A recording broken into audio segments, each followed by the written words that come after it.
going on, everybody? Welcome back to another Batman News Weekly. This is episode 215 in year 5, and I just got back from Vegas this weekend, which was pretty awesome, not gonna lie. I've been to Vegas many a times, but I've never come back up over $1,000, which was nice. Yeah, it was nice. If you guys follow me on Instagram, you should. I hit big on a roulette table this week, which was really fun. I was in Vegas for TwitchCon. I wasn't just in Vegas for debauchery. You know what I mean? Yeah. Which I will say, TwitchCon was like rejuvenating as a content creator. It felt like old school VidCon for anybody that had ever been to VidCon before it became just a fangirl fest. And it was just, girls and young boys and everybody running around screaming for their favorite content creators.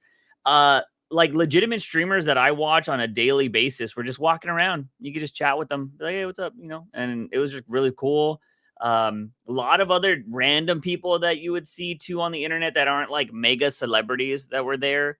Like maybe people like from sports or, there was a couple porn stars there. So I saw that. So yeah, just like random shit. It was cool. And then again, having a con in Vegas is just fun because like right after the con's over, there's so much shit to do. Yeah. So like it was cool. I was going to try places to eat and gamble and whatnot. So it was fun. But we are back to talking about some Batman, and not much going on this week. Honestly, everything kind of stuff we've probably talked about before in some capacity. In some capacity for sure. The one thing I was going to ask you though, before, like, dude, I was so hyped about the announcement that I was just watching Twitch, and on the side where it shows like recommended channels and the people that you usually watch, there was Twitch Presents, and I was like, why is that on my followers list? I don't follow them. And I clicked it, and as soon as I clicked it, they announced the dual streaming. Yeah. And I was about to at you and be like, dude, you can do it again. I was like, oh wait, Juice is already there. He's probably watching this live, like literally right on stage. So the funny thing is I've been doing it this whole time. So so like Twitch could have banned me technically over the last year or whatever that I've been doing dual streaming. But now it's legal. So I'm just like, all right, cool. I don't even have to fucking worry about it. But there's also like a lot of things on like, should you even be doing it if you're a small creator? Some people say, I've always been under the assumption that you should only have one stream to siphon everybody to that one platform. But at the same time, I don't really care about growing streaming right now. So I'm just like, let me just stream everywhere because people have a preference. So for sure. If you're a big streamer, you should stream everywhere. But anyways, so yeah, Twitch was fun. It was cool. But let's go ahead and dive into apparently one of the scoopers, Daniel RPK, I believe this is right, confirms Scarecrow movie set in REEVES-VERSE is still in the works, or is in the works. But we've talked about this before. Yeah, we did, and there's it, and I put it in the movies portion of the Discord as like old news but new news, and it's because there was a huge article a couple months ago that confirmed that they were going to be branching out in the REEVES-VERSE as far as villains. We heard things like Scarecrow, we heard Professor Pig, we heard Clayface, we heard a lot of these very recognizable villain names. And so I just wanted to bring this up because I'm not entirely sure. Like, of course, Daniel RPK is a very reliable source. Now, again, scoopers can be wrong. We've seen it happen plenty of times. But right now, with the negotiations with actors not really going super well, do you think things like this can still move forward with just that of the writers and I guess Directors Guild being greenlit to move forward in Hollywood? I mean, you certainly can. Because why, you don't want to sit on your hands. You already lost so much time. So you got to write them, you got to direct them. And then once you do get actors, you can sign on and be like, yo, you got to be here tomorrow. Like, that's how fast we got to move on this project. You know what I mean? Which granted, it would never happen like that because they need time to learn their lines and stuff like that. Yeah. So, but for the most part, You could just start filming like random B-roll and shit and all that, everything you need to do. But I did hear something recently because we know that the actor strike has hit a stall. Apparently, they are meeting today again. Yeah. With a new offer that the studios have put out there. I still hear it doesn't include revenue for streaming though, so I don't know where that's Yeah. gonna happen. But I also read an article. It was a headline. I'm not gonna say I read the article. The headline was if strike continues, studios are saying a lot of shows are gonna need to be canceled. Yeah, so Because of that was actually a threat that the studios made to the Mhm. Actors Guild. Yeah. Was, "Hey, if you don't take this deal, we're just gonna start canceling shows so that way you guys don't have work." Yeah. And it's Do like, it. well, they're striking anyway, so they don't Yeah. have work right now. Yeah. One of the biggest updates that we didn't cover, and I wasn't really sure if it was big enough news to talk about it here this week. George Clooney Mhm.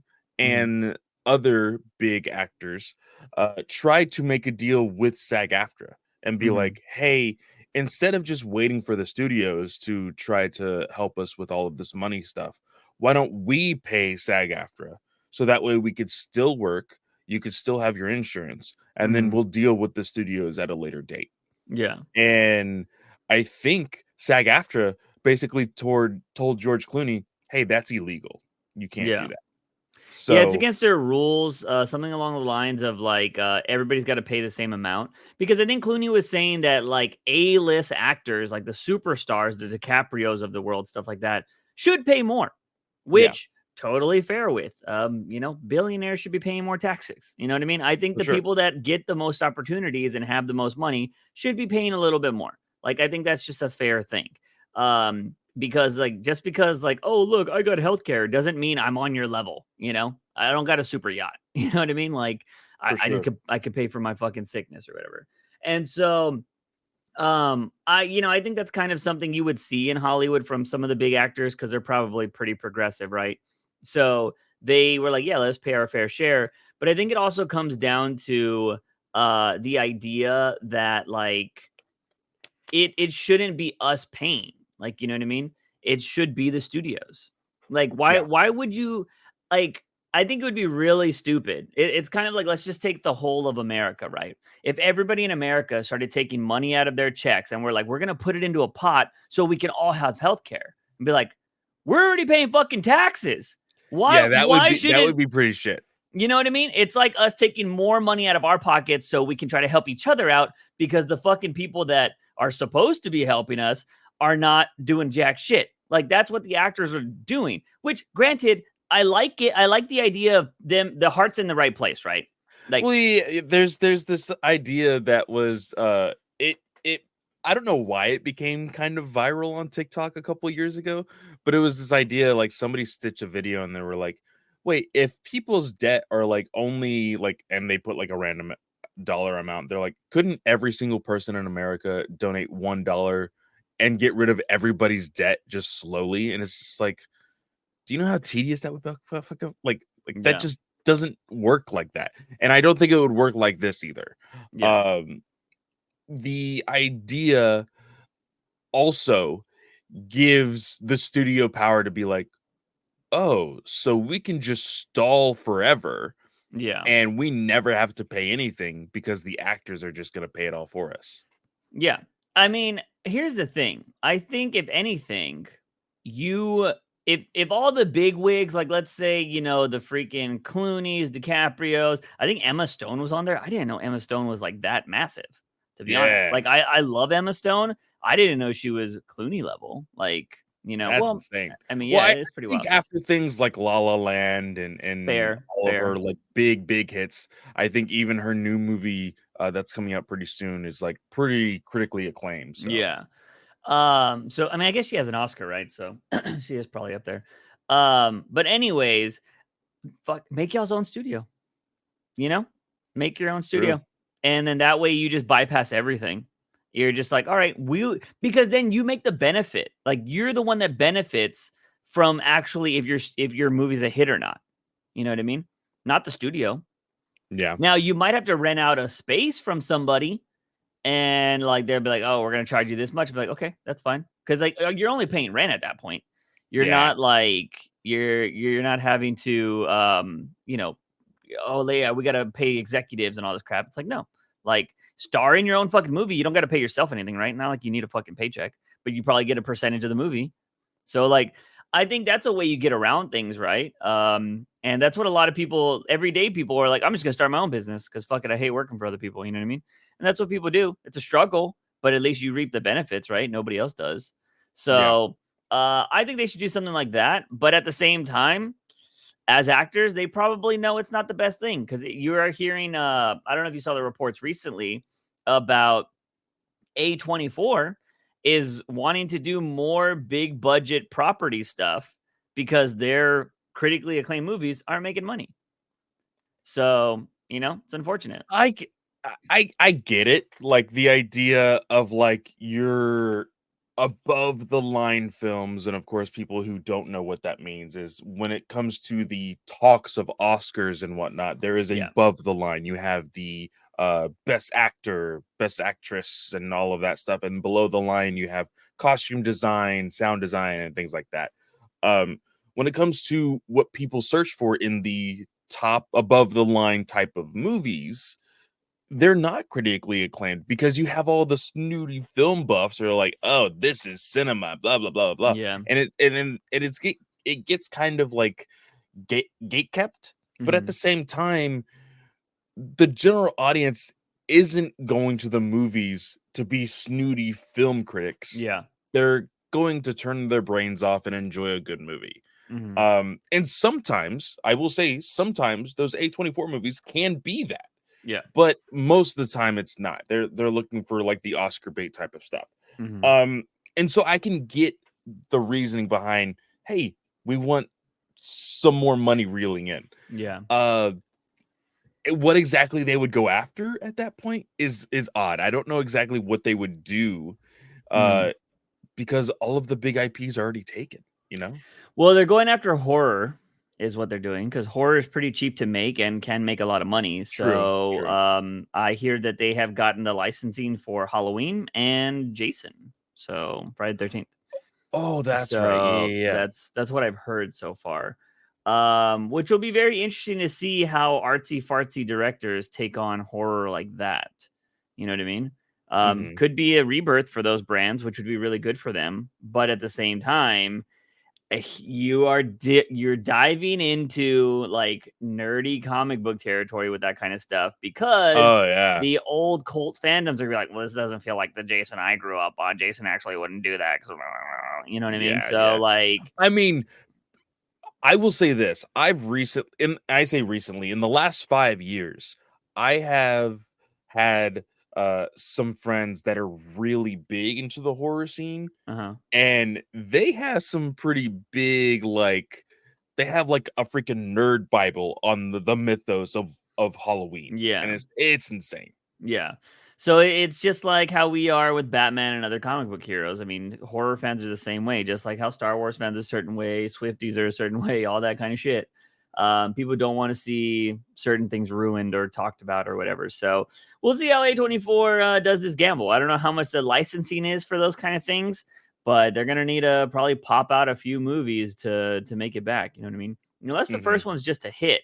But, how many times can you reinvent Jason and Halloween? You know what I mean? Like, true. Yeah. It's the thing is because you can't do certain things with those characters, right? Like the way Batman should never kill.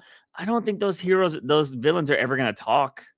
So you can't have Oscar-worthy performances from fucking Jason or, Michael Myers. I think the day we see freaking Leatherface start talking is like, oh God. Yeah. Well, see, it's funny because I've been playing that game a lot. I feel like that's apparently the last few Leatherface installments have been really horrible, from what I've heard. But like they make him just a big doofus. So I'm just like, I feel like that's the one character you could probably make a little creepier because he is just a big doofus running around with a chainsaw. Granted, I'm not a chainsaw expert, Texas Massacre expert, so don't quote me on everything I say there. I might be talking about my ass, but I just feel like that's one of the characters that could probably benefit from being, able to talk. But either way, Scarecrow movie in the Reeves verse. I'm pretty sure I said this when we talked about it originally. Don't care.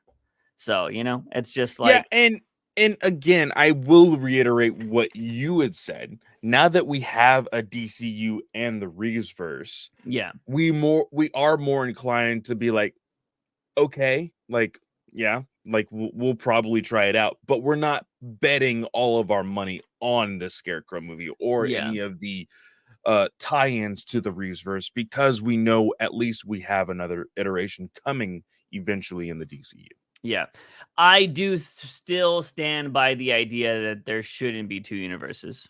Yeah. Competing against each other is kind of bad, in my opinion. I think if you do Elseworlds, it should, like, I think in the next Reeves verse, an Elseworlds logo needs to fly before that movie. I honestly think that should happen. Ooh, yeah. I think that that Gunn should be working on an Elseworlds opening fanfare or whatever you want to call it.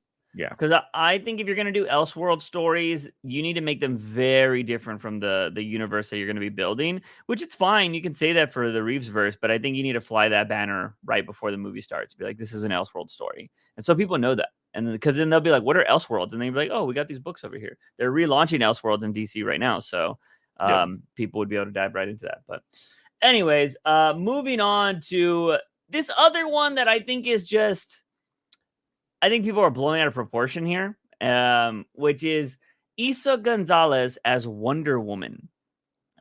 She's always been my pick for Catwoman. So seeing Wonder Woman, I was like, wait a minute. I was, y'all really want to go from Gal Gadot to Eiza Gonzales? I love Eiza Gonzales. Latina representation. I don't think she would be a better Wonder Woman than Gal Gadot. Yeah, so this comes from a Threads photo that James Gunn posted, and it says Happy Wonder Woman Day, DC official, and then it says David Finch art, and it is a picture of David Finch's Wonder Woman where she has like the helmet of Ares, her sword's all bloody, and like she has like her eyes are all whited out and has like a growling type of face. Yeah. And Eiza commented, "Oh, this is the one."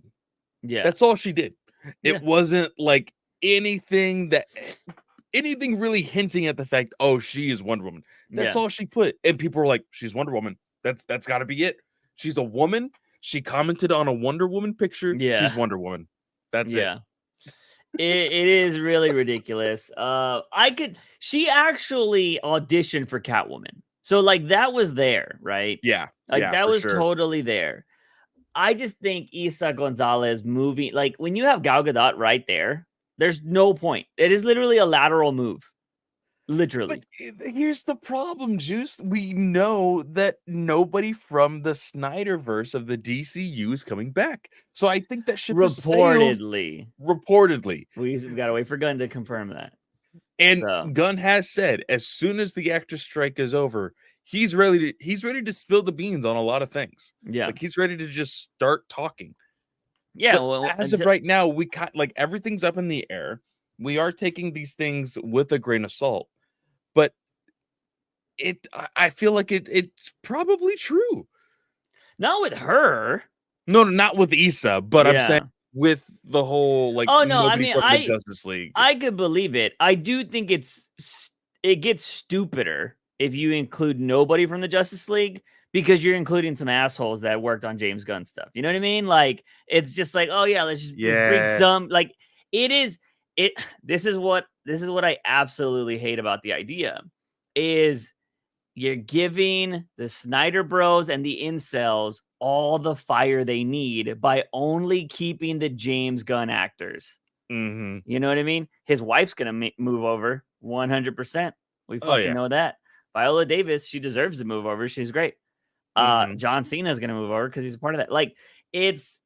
It's the first thing they said. It is the first thing they said when James Gunn got hired. He's like, oh, so you're going to get rid of all the Snyder people, but he's going to keep all his people? Like, that's kind of messed up. It should be a full reboot. And he's doing exactly that. I'm like, dude, like, you can't give those people a fucking inch. You cannot, because they will take a fucking mile. And so he's just making like bad moves. Like, you got to keep one. You know what I mean? And I would make that Wonder Woman. Like, it's fine with getting everybody else, but I think he just doesn't want to deal with they interacted with certain. Here's the problem, James. You fucking had Peacemaker interact with the Flash and Aquaman. That's on fucking you. Yeah. Your fault. That didn't need to be there. It could have been all silhouettes, but you fucking brought the real people in. That's on Gunn, you know? And that so, is, and a lot of people thought, and granted, again, nobody thought that, or nobody could have predicted the writer strike or the actor strike and whatnot.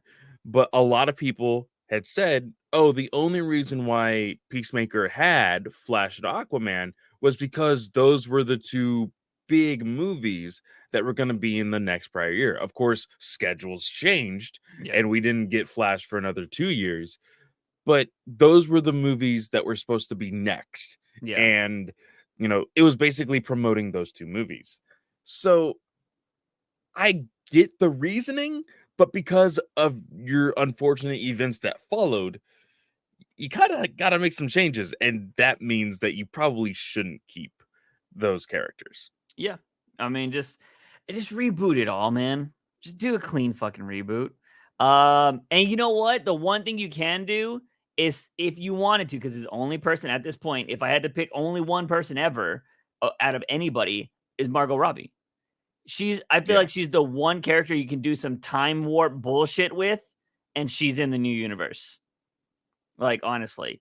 Or you just keep her around, only one you keep around, and then you just have her be like, I have dreams about other universes or some bullshit like that. Because Harley can get away with it. She's Deadpool. Like, it's the same shit. That's why Ryan Reynolds going over to the Marvel universe is going to be seamless, because he's just an idiot. And he's like, oh, yeah, whatever.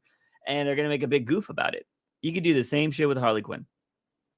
So, yeah, I don't know. I just think it's like really, I don't think this Eiza Gonzales thing is going to, it's just a dumb rumor. Like, dumb, like, fans just exploding over nothing. It was so funny, because when I saw the clickbait articles, I was like, what is all this about?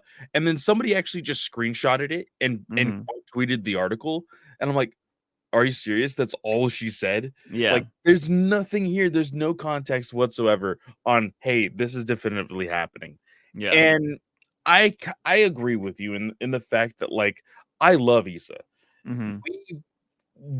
There was a point where me and Juice were going to see every movie that she was going to. We went to go see fucking, what was it? Bloodsport? Yeah, Bloodsport, Vin Diesel, and then Hobbs and Shaw. Shaw. We were seeing movies just because she was in them. Hell yeah. I mean, we got to represent. Would we see Eiza as Wonder Woman? Fuck yeah, we would. But I just don't think it's at the cards. No, I just don't. Here's the thing. If you are going to get away from Gal Gadot, right? Because Gal Gadot is very slender, beautiful woman. I think she looks great in the suit. I think if you're the next Wonder Woman, I want her to be a little bit more muscular. I want her to be a little bit more of a badass, not just like another thin woman. Like, I would be down for an actress to actually put on some weight and muscle, if possible. I think that'd be kind of cool.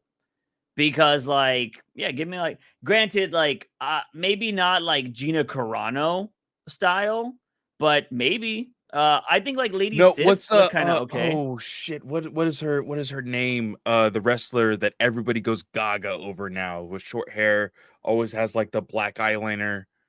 Oh, you talking about Liv Morgan? Wait, which one? It depends. I don't know who you're talking about. There's a lot of women that wear black eyeliner in WWE. So she, like, I haven't watched WWE in a while, but I just see her all over Twitter. She has short hair. She has short, like, pixie cut hair. She wears like black lipstick all the time. She's tall. Like, people call her mommy. Like, oh, Rhea Ripley. Rhea Ripley would be a crazy Wonder Woman, but Rhea Ripley has just, her accent is too Australian. No, okay, so this is but I'm saying her type of build. Oh yeah. I'd be down. Give me Rhea Ripley build as a Wonder Woman. I'd be down. Yeah, Rhea Ripley though could not. Her body, sure. I'd be down with that being Wonder Because Woman. she, like, I'm looking at a picture of her right now where it's like an actual photo shoot and she's Yeah. just like standing tall. Holy shit, she has some muscle. Yeah, her or the other woman that's like taking WWE by storm right now is this woman called Jade Cargill. She's like a superstar, and that woman is jacked, but she's like slender jacked, which is crazy. She's got a lot of Okay, style. yeah. She's slender jacked, but like, dude, her abs are just like busting out of her midsection. Like, it's crazy. She But looks she legit looks more like a bodybuilder. yeah. I don't know what she did before she went to AEW, but she's like very young still. She might still be young. I'm not too sure. I don't know her age, but she's fresh into wrestling, is what I should say. But she's a mega star already, which is crazy. Awesome. But yeah, I don't know. We'll see what happens there. I do think that if they're not casting Gal, I think give me an actress that's gonna put on some muscle and just like look like a badass. And yeah, I don't know. And here's the thing too about Issa commenting on the Warrior. I love Warrior Wonder Woman, but dude, with what Tom King's doing in that book right now, you don't need Warrior Wonder Woman. Well, it's so funny. So, and we'll talk about Wonder Woman too, but just with that alone, because he shows both sides. Yeah, So, for sure. and what I mean by that is he shows, and it's so cool because he's telling two different stories at once in that book.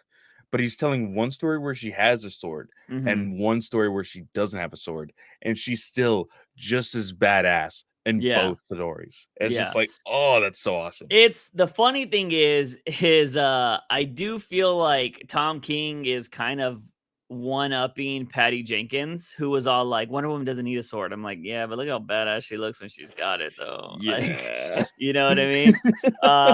So I think that's pretty funny. We'll be talking about that a little bit later. But yeah, so I don't think there's anything happening there with Eiza Gonzales. I still say bring her in as Catwoman, because obviously you need to recast the Catwoman, right? Or we're gonna need a Catwoman at some point. So that's very true. What are we gonna do there? I'm just curious at what like Gunn's gonna do. Is everybody gonna be no names? Because like, here's the thing. I think if you get a Jake Gyllenhaal for Batman with like an Eiza Gonzales Catwoman, I think it'd be pretty cool. You know what? What if James Gunn pivots with Catwoman and gives it to what's her face? Mantis. We have an Asian Catwoman. That would be an interesting pivot.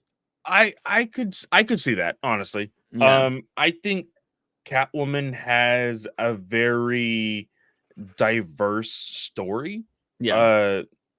As far as her like origin and like her family and all of that, you could really plug and play with any racial or ethnic group. Yeah. And I think it would work great. I would either say her, that was Mantis, or but see, it's hard. I would have to look at it again, because again, we have to remember, although Superman is going to be young, Batman does not need to be young. It's a world that already has superheroes. We're already going to get a Bat family. You can't have a Bat family with a young Batman. It just doesn't make any sense. So let's go with the Jake Gyllenhaal type of casting. That's mid to late, like that's mid 40s to mid 50s. Really, is your range? I think where you I should would say late 30s to mid 40s. Because Gyllenhaal is like 42, isn't he? Like 40 something. He's like early 40s. Is he early? I thought he was like freaking. No, I'm pretty sure he's like early 40s. I could be wrong. Is damn, right on the money. 42 years old. Okay, yeah, I thought so. Okay, yeah. So late mid to late 30s and early 40s. Yeah. So you kind of have to, just to kind of be fair and kind of not do the whole, because a lot of people recently when it comes to casting find it very weird to cast a younger woman. That was the whole thing with Oppenheimer, casting Florence Pugh alongside what's his name, who played Scarecrow? I Murphy, forgot. Colin Murphy, CL Murphy, right? Yeah, He's Cillian Murphy. yeah, and very interesting with Um, him. People they had an issue with that. Yeah, they had an issue with Florence being so much younger than Cillian. And When I watched that movie, because it all gets down to like costume design and everything, right? Like I never even questioned their ages because like I mean, let's be real. The movie's a time period piece. I wasn't sitting there being like, oh my God, they're all wearing fucking 30s clothes, like 1930s clothes. You know what I mean? They all look aged in that movie. Yeah. I really didn't even think about that. But what are they, like 20 years difference or something? Yeah. Interesting. Like pretty close, yeah. Well, it's so weird because I'm pretty sure there was differences in ages back in those days. Oh, 100%. You know what I mean? So like that's really odd, but all right, whatever. But yeah, like so I would need to look at like who has because I'll be honest, if it's not a superhero film, it hasn't really been on my radar too much recently. And like I would like to see who else other than because no names. I like the idea of no names in superhero films because then they kind of get like a big role with these superhero films, and then you start to see them everywhere else, and then you get to kind of see where their acting chops are, right? Yeah. Because as much as I love superhero films, they're kind of gimmicky, and your range only goes so far with these films. And to be able to see them kind of branch out is what I like to see. Is like, oh, I recognize them from Batman. Oh, I recognize them from Justice League. Oh, I recognize them from Avengers. And that's what gets me to go see other movies. And that's totally fine because that's just how I look at films these days. And for me, I think that if you go with a big name for a head hero, I think you should go with a little bit more of a no name for a supporting actor.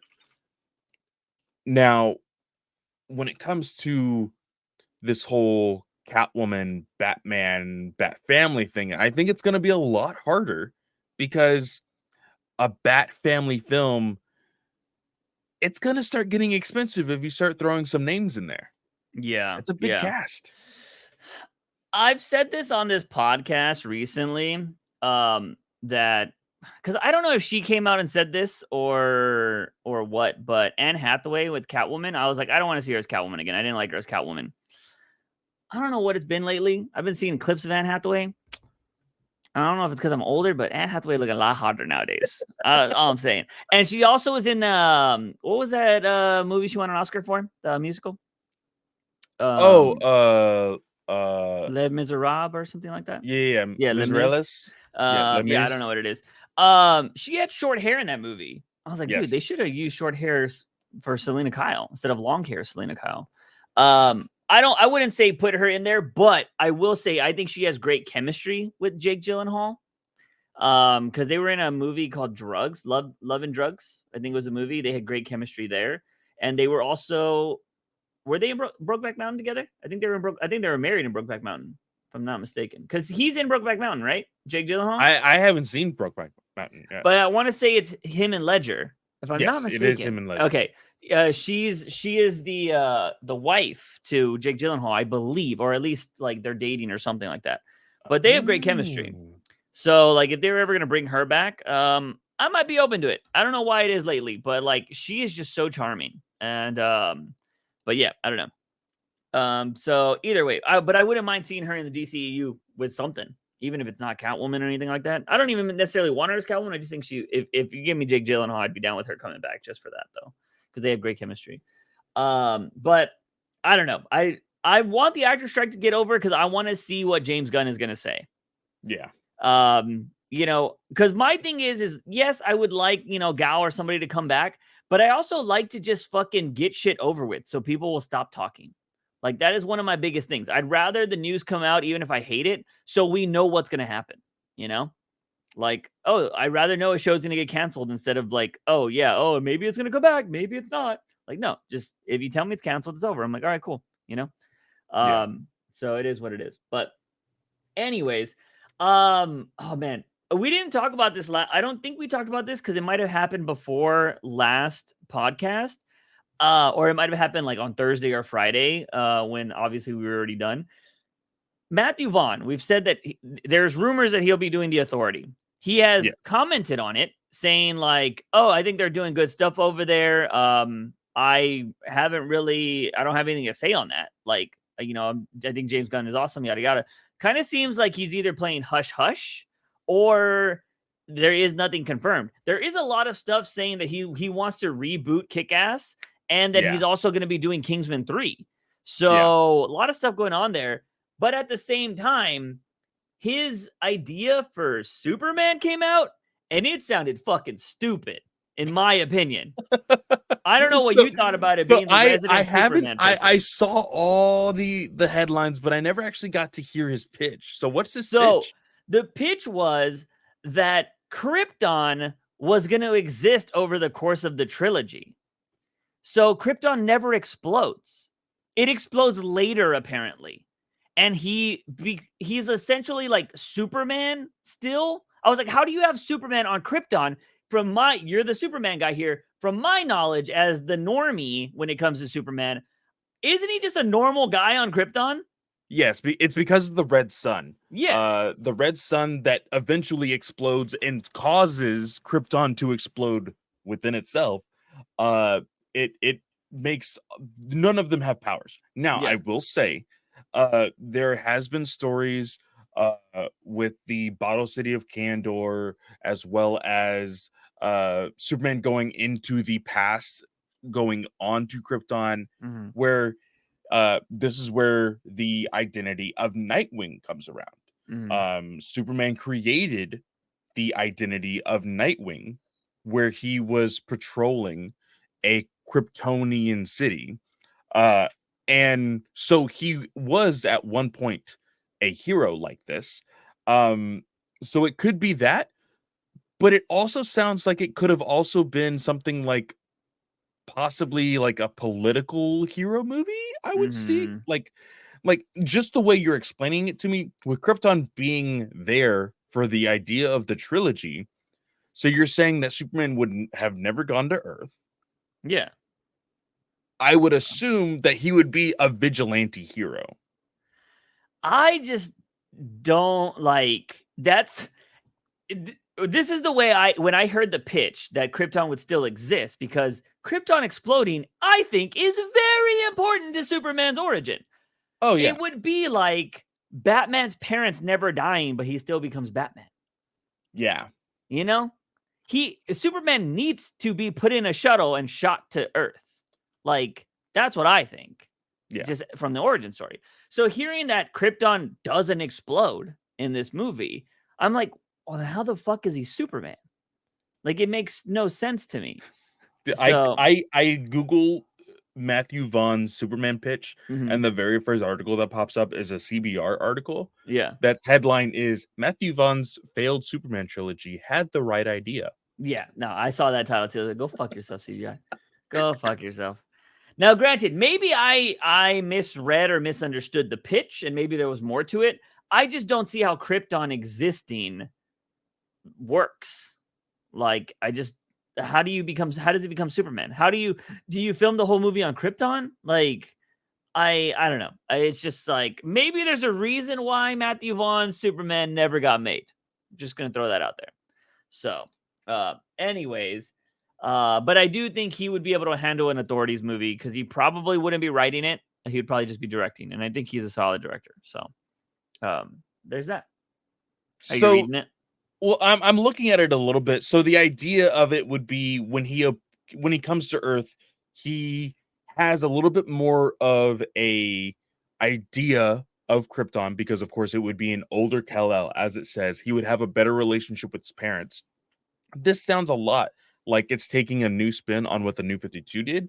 So the New 52, when like Clark was still raised by John and Martha, but when he became Superman, he really took in both influences, that of Krypton and that of his Earth parents. Whereas like pre New 52, it was all like, okay, I'm an alien, but I'm really from Earth, and I take Earth morals before I take Kryptonian morals. Yeah. Whereas in New 52, he absorbed both and really leaned with like he kept it all in balance.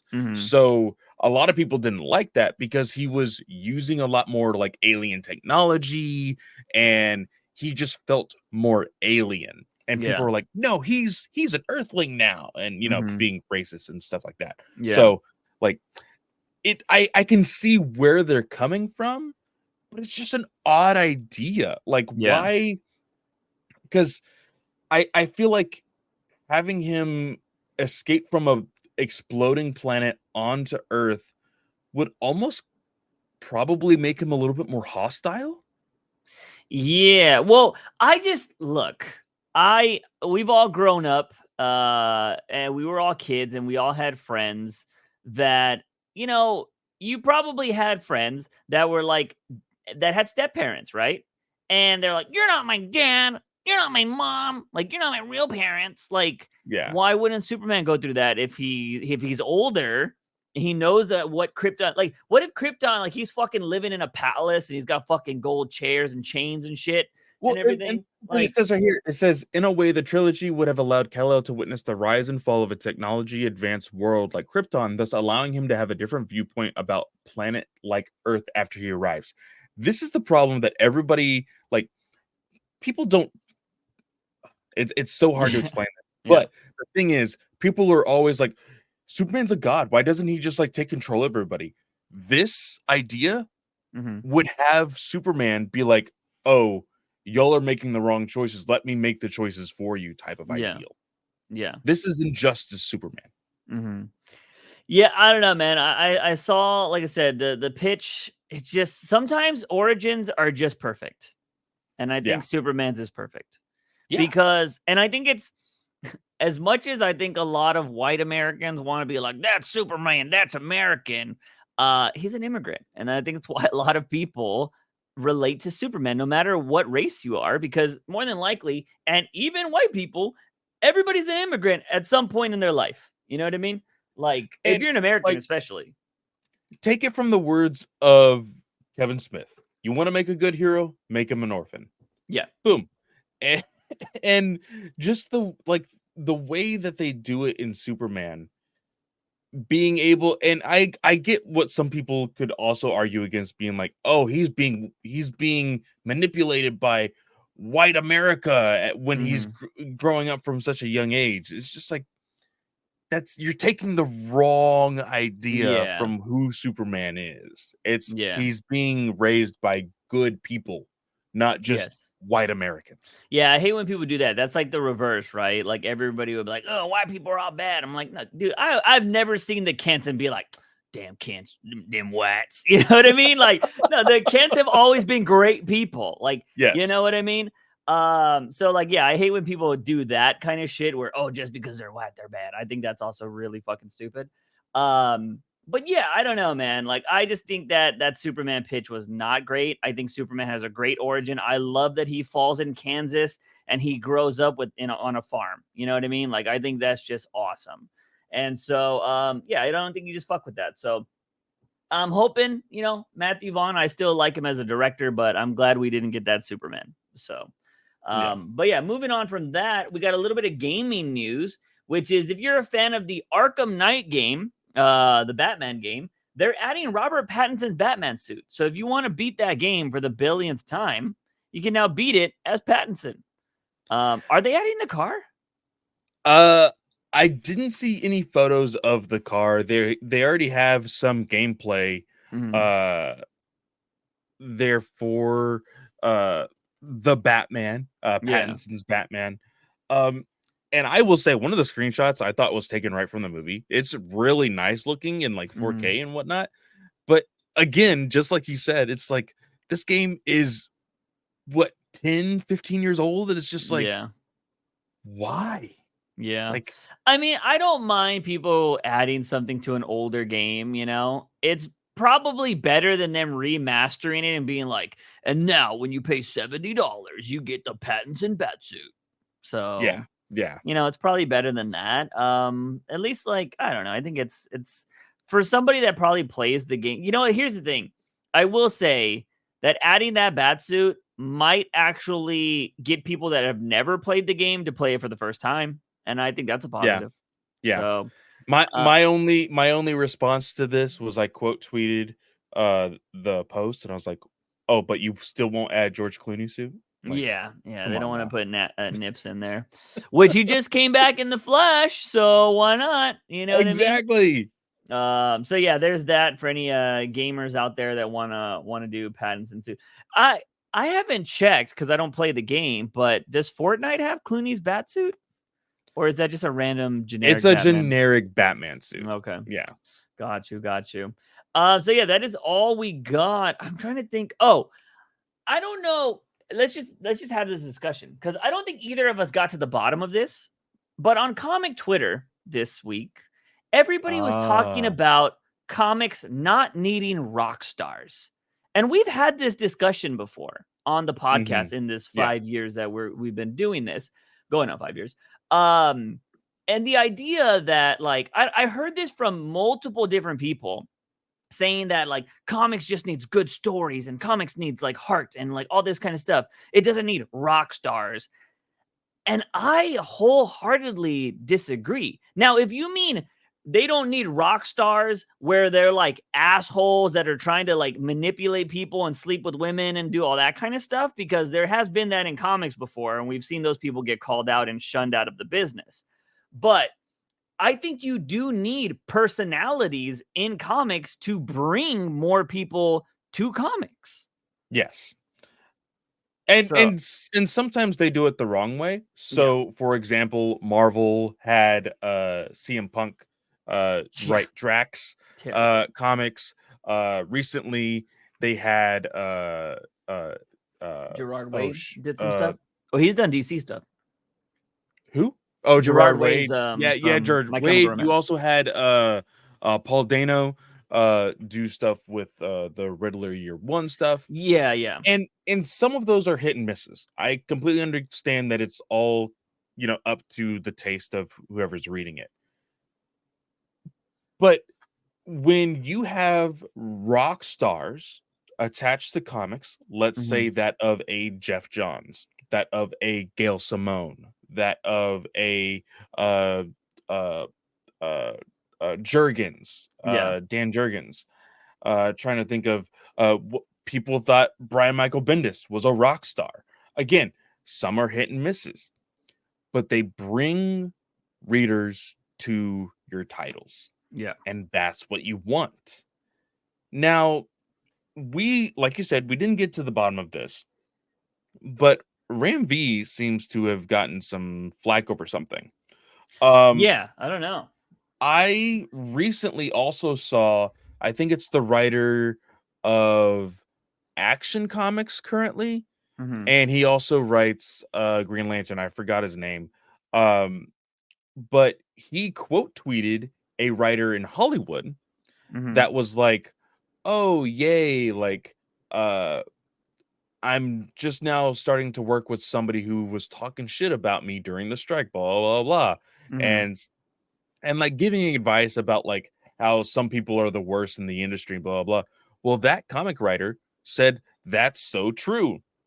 And I'm like, are these like small hits towards some other writer that's going on and like talking shit in comics Twitter or like in the comic industry? Like, I don't know what the fuck is going on. Yeah, I don't know what's happening either. I saw Ram V. I'm trying to find it now. I'm actually on his page, but we were going to cover Detective this week because I saw Ram V like posting a lot. And I also thought Catwoman was in this book because I could have sworn he retweeted or did something with Catwoman. And I was like, I'm down for Ram V writing Catwoman again. You know what I mean? So I was like excited to read Detective. It was a nothing burger. We're not even going to cover it because it's still the same story he's been telling. And he was saying stuff about like he made a meme about how Batman fans are like they have the same expression, but it's just angry and like bad. I forgot what it was. It was something along the lines of how like you know, they'll be like, Batman has emotions, yay! And then it'll be like, Batman has emotions, roar! Like, it was just the same shit. You know what I mean? And which I totally get it. We've been a part of that. We've seen people get mad about that kind of stuff. But yeah, I don't know what was happening on comics Twitter. Here's the thing. I really, really, really fucking hate when a mass mob of people subtweet. Somebody have the balls to say where the fucking news is coming from, right? Like, if you're quote tweeting something, quote tweet the thing you're talking shit about. Stop this passive aggressive subtweeting shit. You know what I mean? And it gets really annoying. Now, granted, I know everybody's human, so they're like, well, I have something to say, but I also want to be very, like, I don't want to be confrontational, so, like, I don't want to say it. And look, I'm not gonna sit here and say I've never subtweeted either, but it is really annoying when, like, fucking 50 people are doing it. And I'm just like, dude, I'm just trying to find the source of what the fuck y'all are talking about. You know what I mean? Yeah. So I don't know what was happening on comics Twitter this week, but I do think comics does need rock stars in the sense of, like, you need a personality. And I said this, dude, I said this like 2 or 3 years ago. I said comics needs people that, like, make content. And I'm talking about, like, if there was, like, a good big YouTuber that was able to cross over into comics, like Moist Critical. So there's this guy named Moist Critical. He goes by Penguin Z0. He's making his own comics right now. He has a comic called God Slap, and he has another comic called Plague Seeker. And dude, his comics, I want to ask him someday about how many issues he's sold, but that shit moves. Like, I've bought in those books.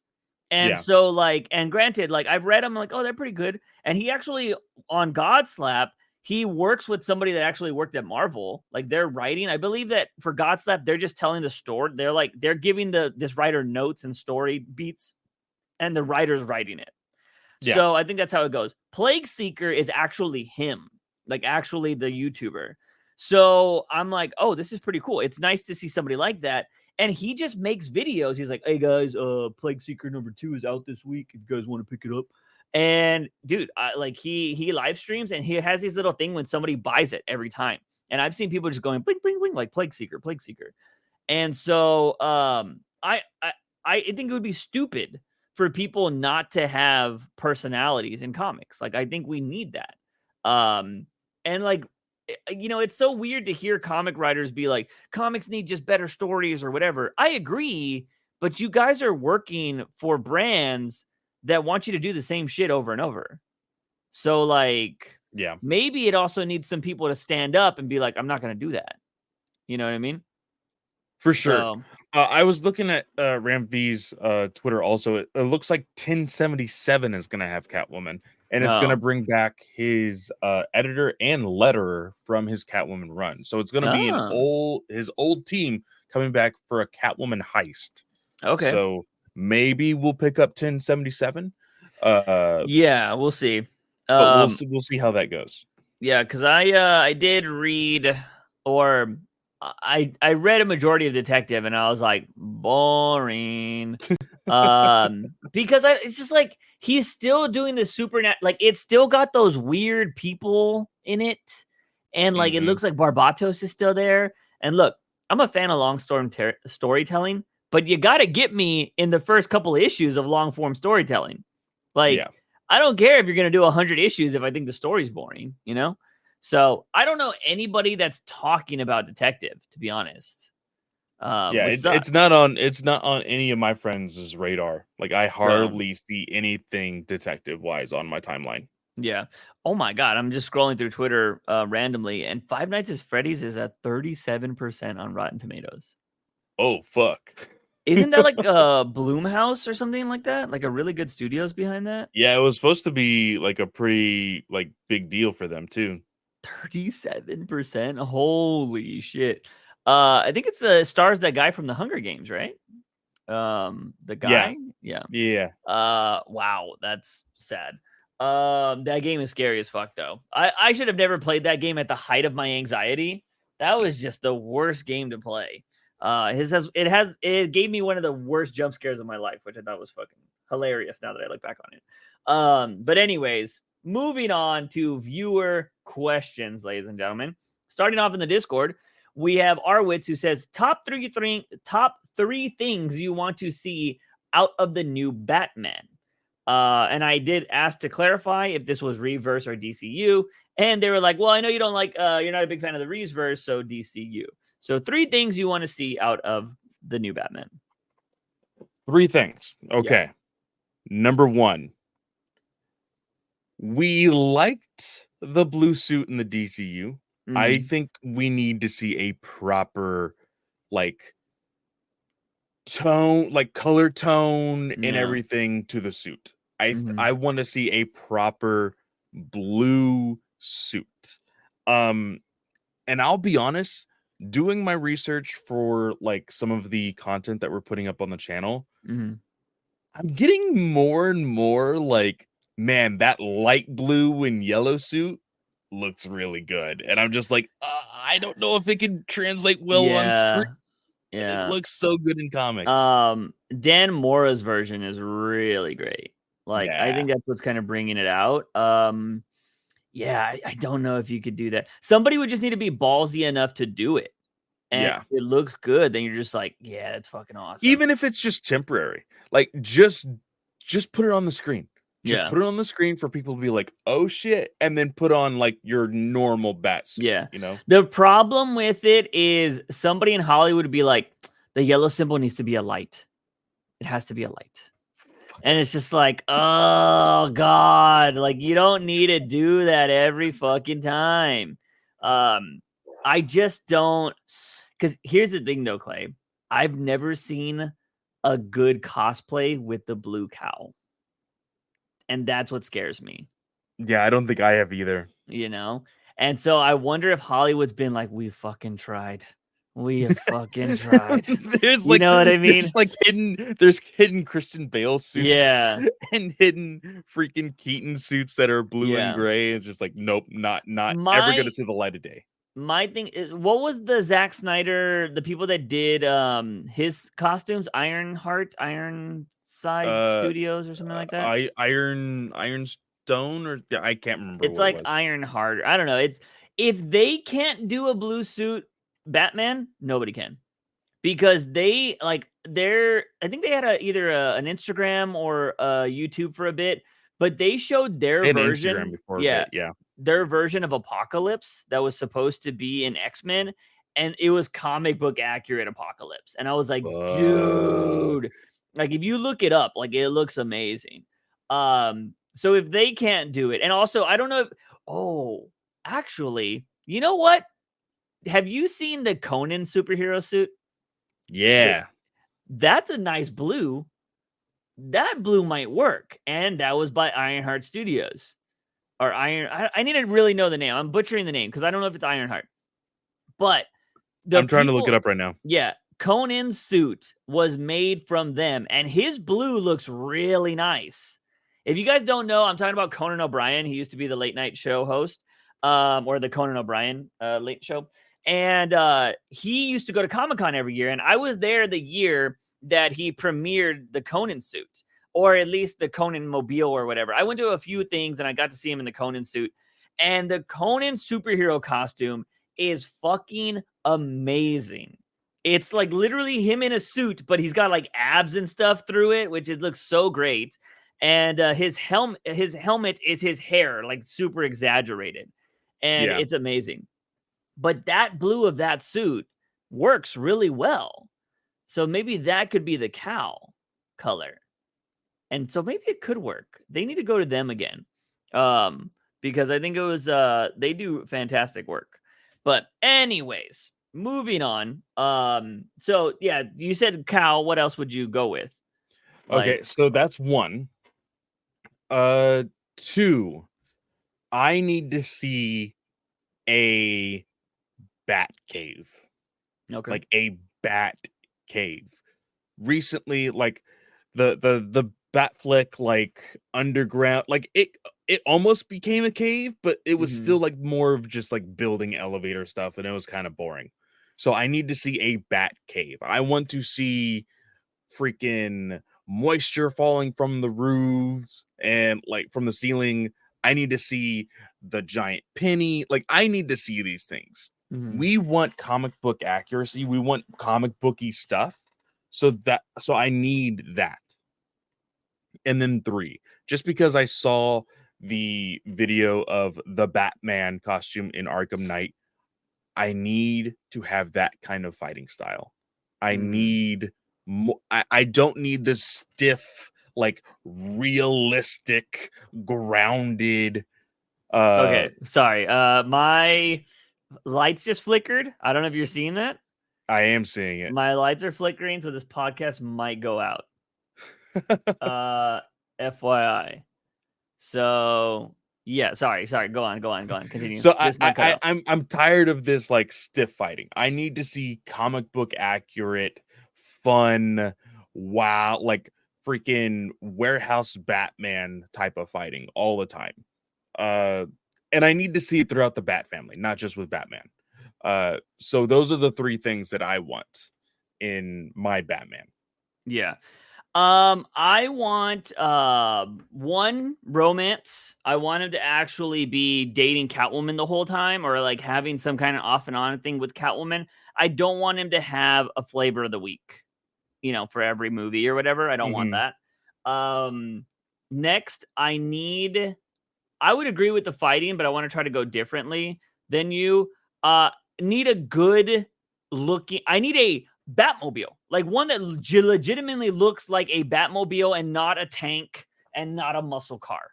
I need an actual Batmobile. And thirdly, let's see, more villains. I need different villains. And hopefully not the same ones that are going to be in the reverse at the same time. So yeah, that's what I'll go with there. Let's see. Moving on, we have Charlie says top 5 heroes. Now this is gonna have to be top 5 heroes is kind of crazy, but this kind of devolves into something because I read this and I was just like, He says top 5 heroes, not favorites like Batman, Superman, Spider-Man, more like who is the top for real, i.e. I feel like Flash got to be up there because of speed healing. So this is essentially, what are the top 5 powers? Essentially. Yeah.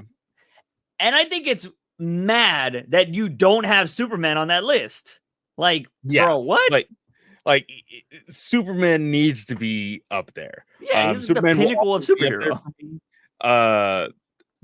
He's got everything. Like, especially, you guys need to understand when Superman was first created in the golden age of comics, he was basically a god that could do literally anything he wanted to. Shoot out miniature selves. Like, he could shoot out miniature Supermans out of his hands and fight. Like, he had minions of Supermans that were just like freaking a size of a freaking cat. It was insane. Dude is absolutely insane. But keeping to the iconic powers of Superman, you still have flight. You have freaking supervision. You have freaking ice breath, heat vision, super strength. You have all of these different things. Superman's got to be up there. Yeah. Because I don't want to sit here and be like, we got to pick the top 5 heroes because we might be a little pressed for time. We have a lot of books to cover this week. But I just want to say, I don't even know if Flash makes the top 5. Because here's the thing with speed healing, right? Yeah, he gets shot. He probably heals pretty quickly from it. The problem is, if you cut off Flash's leg, his leg don't grow back. It just probably heals the wound. Yeah, it heals faster. Yeah. Yeah. So, like, I don't think speed healing is that great at that point. You know what I mean? So, like, I have said this because, look, we've had this hypothetical question idea this whole time. Everybody plays the hypothetical what is the best power thing. Zachary Levi's dumbass would tell you it's teleportation. Every time he always gets into this and like random, he's like, oh, teleportation is about, oh, look, I'm here, I'm in China, or whatever. Zach, shut the fuck up. Here's the thing. The thing that people never talk about when it comes to teleportation, yes, it's great that you can be anywhere instantly. The problem, you don't know what's happening when you get there. Well, not only that, like for me, like I always think of the idea of Nightcrawler. Nightcrawler in the X-Men needs to visually be able to see where he's going to teleport. Yes. If I wanted to go to China, that's cool. I have no idea what China looks like. Yeah. So how do I go to China? Yeah. Like, it's just things like that. And I feel like that makes a big hindrance. Yeah. Whereas if I were to fly, I could just fly to China. Yeah. Yeah, and a lot of people are like, "Oh, the time waste. It doesn't matter if I get dropped in the jungle." Like, I know a lot of people would say that. My thing is, you can teleport, and the moment you land there, what if a bus is right there? Meow, and you're just dead. Or what if Dead. you like teleport and just a stray bullet was flying through? You don't know that that's going to happen. Like, you could instantly still die with teleportation.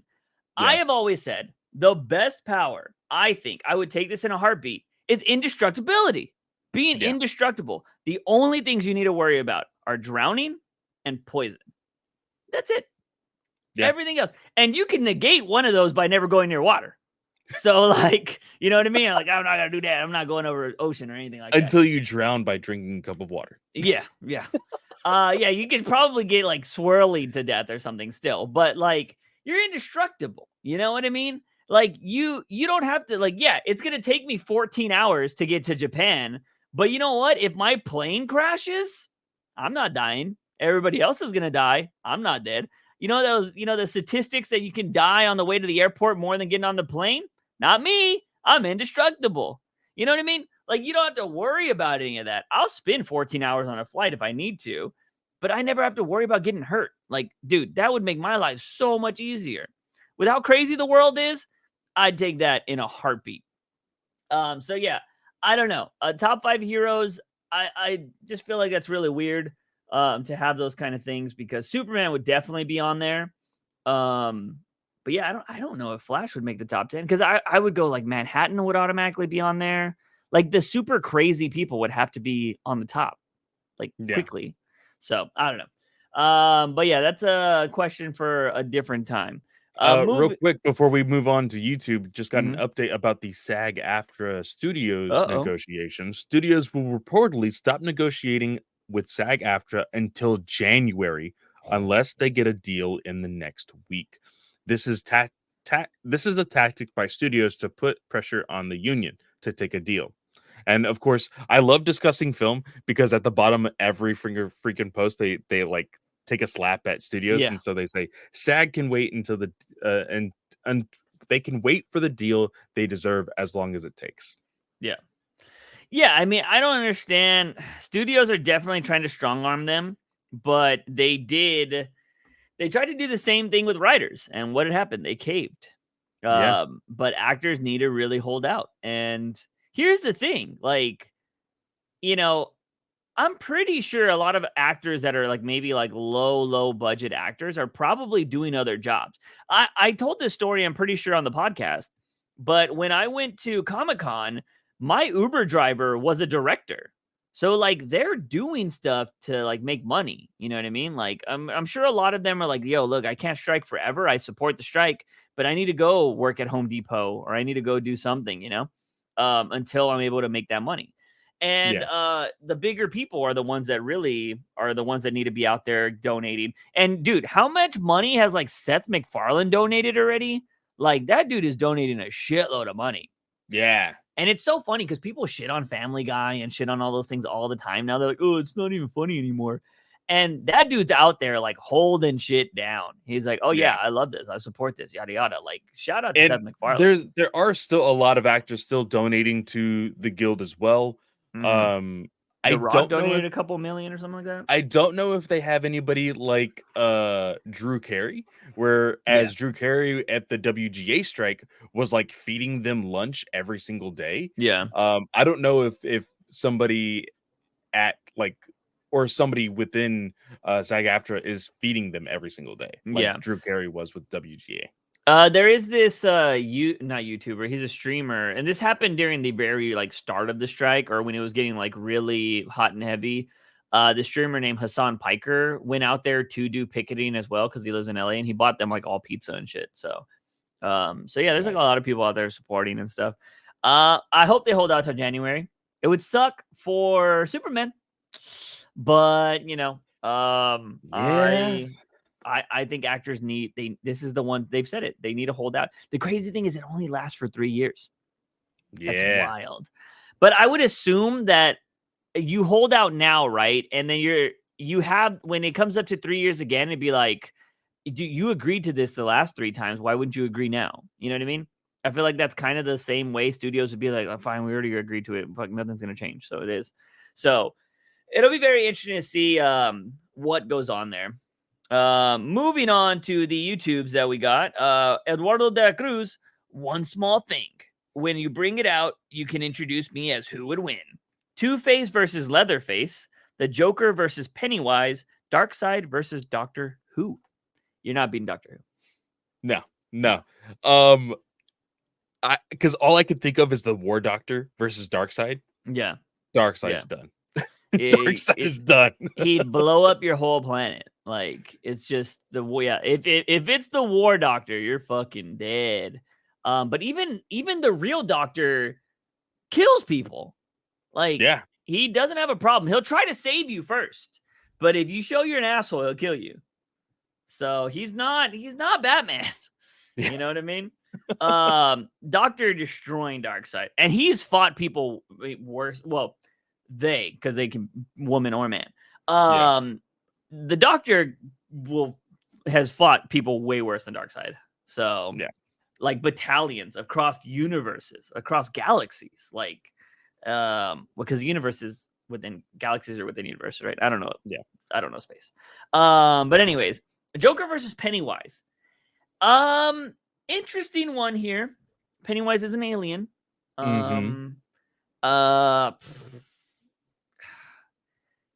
Pennywise got beat by kids.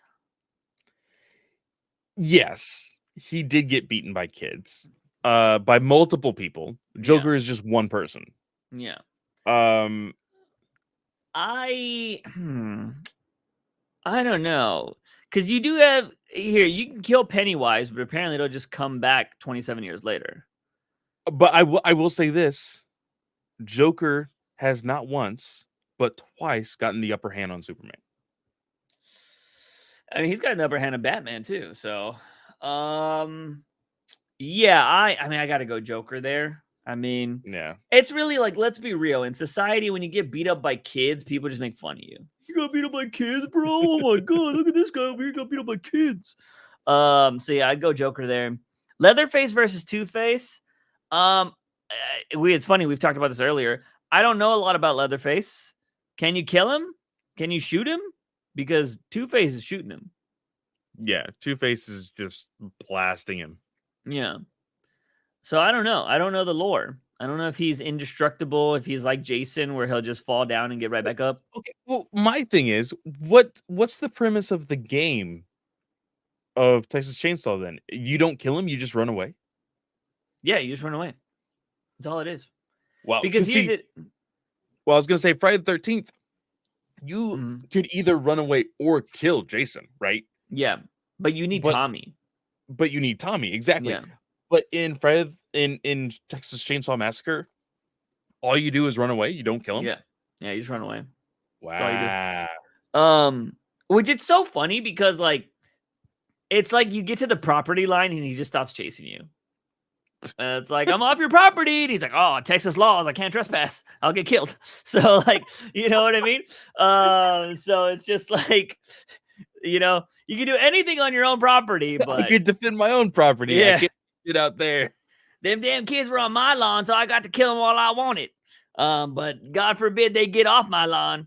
I go Two-Face there. Two-Face is just gonna blast him because I think he's just a big doof. Like, I think he's a normal guy that just can't really verbally talk and just goes around killing people. So yeah, I don't really know much about him. Moving on from that, we got Moncrief. So what if J. Jonah Jameson, the Venom symbiote, Saul Goodman, and the Addams family were a part of Bat canon? How would they interact or deal with them? So how would Batman interact with J. Jonah? Well, J. Jonah would just be, your typical, like, the Batman's a menace and kind of shit. So don't really got to deal with him. He's just a political pundit. Wouldn't think that would be that bad. Venom symbiote, who is similar to that? I mean, he's, Clayface. Yeah, kind like of. a Clayface type of character. Yeah. Batman has plenty of sound weapons, Yeah. so it's gonna fuck him up. Saul Goodman would just be Bruce Wayne's problem, I feel like. Yeah. So there would have to be a battle of wits there. And the Addams family, Batman would probably just be chilling with them. Like, they're not really bad people, from my They're not understanding. bad people, but they've caused some bad scenarios, Yeah. misfortunate scenarios. I won't say bad, misfortunate scenarios. Yeah. Um, they would kind of just be on Batman's list of like, hey, they could be Batman's problem, but they might also be Bruce's problem, just for the society of I things. I feel like he would treat him the way he treats Constantine. You know what I mean? Okay. Yeah. Like, kind of like, look, I know you exist. I know who you are. I don't like you. And I feel like that's kind of how he would be. Because he treats the supernatural people like he keeps them at a distance. Yeah. So, like the way with Dead Man, he doesn't. I feel like Batman doesn't really like Dead Man, but he tolerates Dead Man. But Deadman always seems to find him, it's just like, God Yeah, damn it. yeah. So yeah, I Oh, don't know. I think that would be. I think he would tolerate the Adams family. yeah. So. And we've talked a lot recently about, and because I didn't get to comment on this, but we've talked a lot recently about like how Batman needs like a supporting cast of characters. And Mhm. I think Batman does need a J. Jonah Jameson type of character. Yeah. Um we like, because we always have, and most recently I think the person who hit it home the most was James Tynan, Mhm. doing it with like the program that created the Peacekeepers or whatever, um making Batman out to be another bad vigilante again. um Gotham City doesn't really do that anymore. Like there's some people who have opinions on vigilantes, but overall, the city is still okay with Batman. Like right now with Chip Zdarsky's run, the whole thing with like Batman being like wanted for murder, thus making the rest of the Bat family kind of like uh what's the phrasing, an accessory to murder type of thing, because they're Mhm. not turning him in. Like that I can understand. But to have somebody else like always be like Batman's a menace, like and trying to like use like social media and propaganda to like make Batman out to be a bad person, I think that would be a fun villain, quote unquote villain, for Batman. Because ultimately, J. Jonah Jameson, when it comes to Marvel, he hates Spider-Man. But once he finds out, because I mean, spoilers, he eventually finds out that it's Peter Parker. Yeah. And then all J. Jonah Jameson wants to do is help Spider-Man. Mhm. For Batman, I think you just keep it to where he never knows who Batman is. He loves Bruce Wayne, but he hates Batman. That Yeah. would be a fun interaction. Yeah. And seeing the differences, I think that would be really, really fun. Yeah, no, I agree. I we've talked about the reporter and stuff like that. I do think it is needed. I think it'd be refreshing, I think is the right Hmm. word. Moving on to Jason Todd. What is the extent to Batman's no kill rule? Does he kill aliens, animals, or monsters? Why is he okay with Jim Gordon killing, but not Jason? Huh? So Tom King hit on this a little bit. Hmm. Jim Gordon's job is to protect Gotham, and the only way he can protect Gotham is with a gun. He knows he has orders, like soldiers have orders. But Batman is above that. Batman can do more than that. Batman knows that he can beat somebody without killing them, and that's why he does that. He'll kill aliens. We've seen that. Yep. I'm sure he would do everything in his power not to kill an animal, but he'll kill an animal to save a human. And monsters, Well, we've seen him face off lions and yeah, tigers, and he does bears. everything he Wow. can to like push them away and like Yeah, scare them and whatever. So I don't think he kills animals. And I think he monsters, would in turn if it came down to saving a life. I feel like he would, but he probably okay, wouldn't be okay with it. But yeah. And then as far as monsters, I think we had this discussion before. I think it would be interesting to see him enter the world of the Suicide Squad and the Isekai thing to Yeah. see if he does like slaughter orcs or Yeah, things like yeah. that. I Because he think did deal with Wonder Woman when they were stuck in that pocket universe. yeah. Well, he also pretty sure he killed the aliens that came in Strange Adventures. So, and Yes, I he think did. he would kill Darkseid's minions too. So, Yeah. he also kills the undead. So, Yeah. like, Those are considered monsters. yeah, I think it comes down to human life. I think that's Yeah. what started his mission. So, human life is the most precious thing to him. So that's why I say if a lion was about to eat a kid's head, he'd throw a batarang between its eyes. You know what I mean? Like, I think that would happen. But for the most part, he would try to save them. Because, like, especially if it's a lion, like, he probably doesn't want to have to deal with Catwoman. You know what I mean? Like, oh, she's gonna bitch at me. I killed a cat. Yeah. Like, fuck, not again. So, like, I think that's what it is. And Jason Todd, as we're starting to read in these books, he's just an asshole. Like, like, why? I don't know. I think Jason Todd has. Here's the thing, too. Like, Jim Gordon is doing a job. Jason Todd is doing stuff for selfish reasons.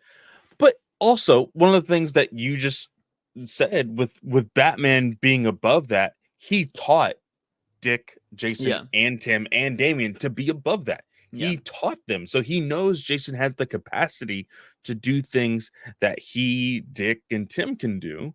Yeah. But Jason still chooses to kill. That's where Batman's like, nah, fuck this. Yeah.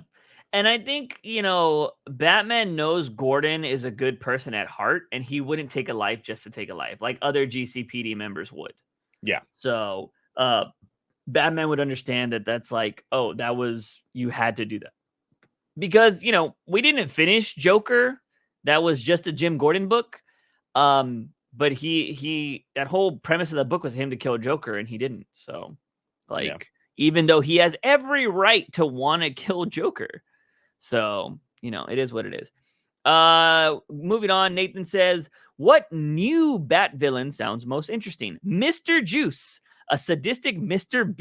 Beast-like influencer that makes participants play death games for cash. I'd read it.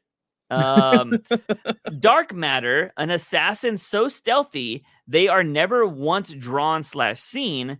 Their kills look like something out of Final Destination. Interesting. Fat Man, 1,000-pound metahuman with acid spit, explosive farts, sonic burp, etc. Eats anything, including the Batmobile. So, funny thing is, there is a super fat man in One Punch Man, and he can eat anything. And really, he literally eats monsters. Like, that's how he beats them. And he's just like, holy always shit. nom. And he can eat people to protect them from like blasts and stuff. Yeah, it's crazy. So a fat man would be kind of crazy. Out of all of these, though, I think if you're doing like a movie or show, Mr. Juice probably sounds the most interesting. I like the idea of Mr. Juice. Now, I know that you guys are trying to just make Juice's head inflate right now, but having things like I'm not the biggest Mr. Beast fan, though. Well, so. and the thing is, things that people can relate to. Yeah, people like not everybody knows about Mr. Beast, but there's a wide variety of people who aren't even YouTube fans who know Mr. Beast because he's getting more and more popular. Yeah, he's like, very mainstream. My wife didn't know who Mr. Beast was until she randomly saw a LinkedIn post about a job opening for Mr. Beast. But seeing somebody like this, like an influencer, people know who influencers are. Yeah. People know that there's these wide variety of like game shows and things like that. And when you set things up like this whole participants play death games for cash, like freaking Squid Games was super freaking popular. Yeah. And so like if you put that in a Batman comic or in a Batman movie, people are going to be all over that. Joker already did it though. Well, yeah, he did. Yeah. But I will say this, it was in a digital only comic that hardly anybody read. Fair. People still don't know about that book. Yeah. Which is sad. They need to do black, white, and purple. Or for Joker? Yeah. Or would it be green? Would it be black, white, and green? It's so hard with him because like he's very okay. Think of the book. So Harley, black and white and red. The red really pops. Yeah. What would pop more, the green or the purple? I personally think the green. I think the green would be too much, though. I think you could do better with purple than you can green, in my opinion. Ooh. But see, I just think the purple would turn into a shader for black, though. You know? Well, what kind of purple are we talking about, though? Like, that's the thing. Are we talking about like purple? Or are we talking about like violet-ish? Well, I would think like the Joker purple. Like, he has like, it's a little bit lighter. It's kind of like a violet, but not necessarily. Yeah. I just think like, because the cool thing about Harley is like she's always wearing her suit, right? Her suit's in red and black. So like it works. You're going to have his suit be white and black and just his hair green. You know what I mean? Joker, I mean, look at Dark Knight Returns. He wears a white suit and he has the green flower. I don't know. Maybe that's why they haven't done it. But I'm just saying, like, you should put those stories in there. Like, those, or they should just be like a Joker anthology and put the best Joker stories in there, which they used to do that because I have a Two-Face book that's really old. The greatest, it's actually it's Joker, to be honest. It's the greatest Joker stories book, and it's like old school, and it's just a bunch of compilations of Joker stories. So they need to do that again.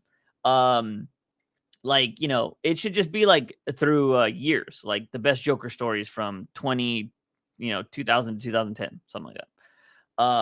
And just pick some of the top ones. But anyways, so yeah, Mr. Juice, I think would definitely be most relatable.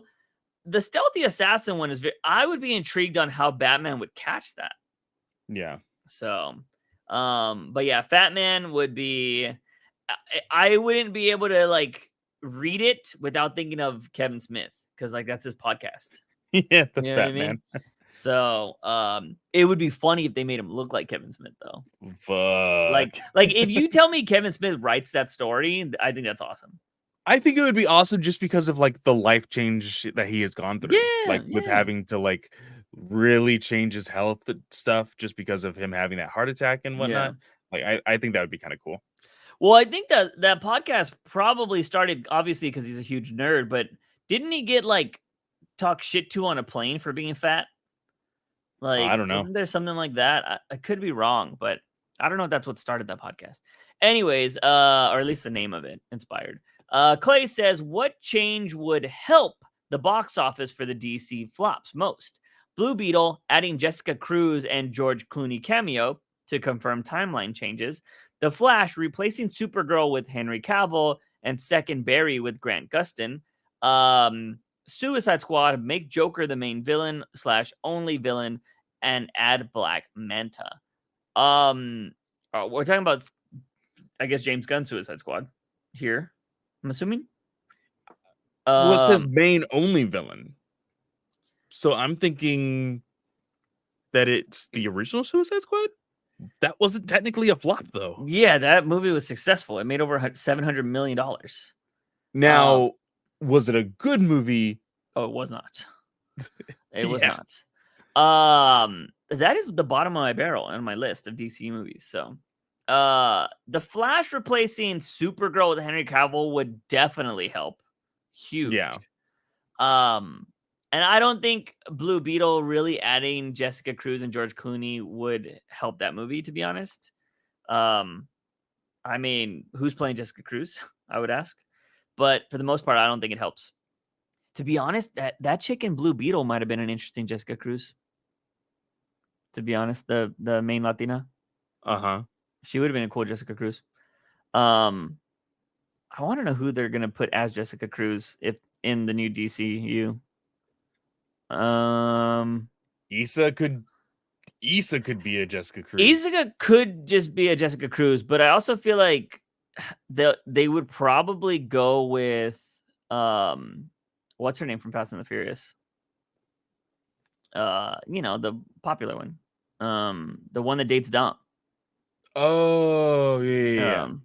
I could kind of see them fucking around and like maybe using her for Wonder Woman. She's kind of a badass. So she is, but I don't know if she's older though.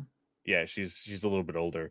But that's not the problem. I think her, like, when you think of Wonder Woman and the way that because the thing about Wonder Woman, quote unquote, the thing about Wonder Woman is that she's she's a badass, but she's also elegant. And when you put her, fair. It's unfortunate that when you have to look at those type of stereotypes in casting, it's just unfortunate that like people just don't fit that bill. Yeah, man, if you're bringing elegance into it, that's going to take a lot of people out of it, I think. Because, like, I don't know, man. I don't know. I just kind of hope with Wonder Woman, they do keep it a person of color. Yeah. Because she grew up on an island. She should have a tan. Like, let's be real. Yeah. Anyways, moving on. Out of all that, I think, Henry Cavill in any movie would improve it. So I'm going with that. And that's the last question we got. Drew did make a comment, but it's not a question. So it was just some clarifying stuff from what we said last week. But yeah, that is all we got, ladies and gentlemen. Now we're moving on to comics, and we have so many this week. We're gonna start with what we didn't cover last week, and that is Nightwing and Harley Quinn. Let's start with Harley Quinn though, because I would say this is the weaker Harley Quinn books. Yeah. There was 3 stories in this one. One was about Harley Quinn getting a bunch of sidekicks, which were just cute little girls, which I thought was funny. Basically her own versions of Robins, and they were all like, I'm the craziest, and I'm this one, and I'm that one, and like it's like different. It's there's different stereotypes of Harley Quinn. Honestly, yes, is what each one kind of like holds, and puts as their personality. They're going after one of Harley's boyfriends in the very beginning, which I thought was kind of funny. And then there's like this big argument about like who they all are and which one is like most like Harley. And Harley kind of breaks down. She's like, that's not all that I am. Like, I'm so much more than that, and I'm so much less than that. And then one of them's like, wait, so you're not crazy? Peace out. I'm not going to be a part of this. And they all kind of leave after that. There is this last thing. I'm not good at crosswords. But she blows up this crossword puzzle because of like, I guess it reminds her of what she just went through with all of these different Harleys. But she uses a bazooka to blow up the crossword puzzle, which I thought was kind of funny. Yeah. I don't really know what it was. It says it just says 7 down, a group characterized by their innate similarities and environment, often referred to as most important thing in life. So I don't know what it's supposed to come out to. They don't show it, but at the end she blows it up and it says the end. So there was that one. The next one is her confronting a bully when she got bullied in university because he turned out to be the Don in Gotham, and she just beats the shit out of her bully. It's just a bully revenge story, which I thought was kind of interesting because I love when people just see Harley as a human and not as like a crazy psychopath, as the villain, because somebody from college is like, Harleen? And she's in full getup, and they're like, oh, hey. And they just like shoot the shit and talk about like how their old days was. And this other person is actually in Gotham because they this person that their bully ended up being a gangster now, and like she's coming in to questioning and to analyze him. And like at the end of the conversation, she's like, from one psychiatrist to another, like, it's not that you forgot him, you suppressed it. And this like kind of makes Harley crack. She's like, how could anybody do this to me? And so she beats him up as well as all of his goons. I thought it was kind of funny because this is like legit Silver Age, Golden Age like goons where they're just like yelling random phrases, and they're like, and in mid-fight she's like, what are you guys saying? And they're like, oh, sorry, he makes us say these stupid things. So like they're all getting their ass beat, and one's all like bada bing, and then another one's like gabagool, And then the last one's like, that's a spicy meatball. And she's like, y'all aren't even Italian. And he's like, that's what he makes us do. So like, it's pretty funny. So I got a chuckle out of that when I read it. And then, yeah, so she beats all their asses and then the cops get them and they're asking the lady like, yeah, so this is my assessment of him. And she basically puts him in Arkham. And then the last one is just old lady Harley not having her soap operas, and she basically goes out and makes her own soap opera. And with an alien. Yeah. Which, yeah, I saw that and I was like, yo, an alien crossover? That's crazy. Because it looks like Alien from fucking the movie. So yeah. But yeah, that's all that is. It wasn't really anything too crazy. It just reminded me that Tom King did Old Woman Harley in Batcat. So but yeah, it wasn't the strongest Black, White, and Redder, which I think is what it's called. But still interesting. I still think that these books should continue getting made because I think they're awesome. Moving on to this, to another Harley book, which was Nightwing. But there is another Harley did show up in Joker this week. So, but moving on to Nightwing, he's a pirate. He's a pirate. Yeah. What did you think of this book? This was a little bit of a nothing burger, and it's teasing something as far as like, I don't know what happens here. Yeah. But he gets like frozen in his tracks whenever he's trying to like save somebody. So I don't know if this is like supposed to be PTSD of being Rick Grayson coming back or whatnot. But like we get to learn that like things are starting to connect dots as far as like Bloodhaven, Captain Blood, like the origin of Bloodhaven and things like that. And Nightwing Dick Grayson goes to change clothes because Bay is like, you need to be in civilian clothing. You need to, you're not going to be wearing a superhero costume to go undercover. She wants to basically take her brother, right? Is it her brother or her brother? She's adopted because her father was the quartermaster that died. And for those that don't read the comics or don't remember, he's white and she's black. Yeah. And so, granted, this could have been like, you're thinking like, oh, mixed, whatever, but she's flat out says she's like, I was adopted. So, it's not anything like that. And she's like, okay, we need to take him out because he is in line to basically be the captain and he's no good. Like he can't be the captain. And Dick Grayson's like, I'm not going to kill somebody for you. She's like, I don't need you to kill him. I just need you to get rid of him. It's like, what the fuck does that mean? And like, it's so weird because we thought Bay to be just this normal person in Bloodhaven. Yeah. And so now she's talking about like going to the ends of the earth and like dimension shifting and all of these different things. And it's kind of taking me out of the story a little bit. It's just like, I think Tom is going a little above and beyond what you need to for this kind of story. Yeah. But what I thought was absolutely fucking hilarious is that he opens this chest, puts on this basically sexy pirate outfit, and Bay's like, what the fuck are you wearing? And he's like, it's the only thing that was in the chest. And she's like, your clothes were in the closet.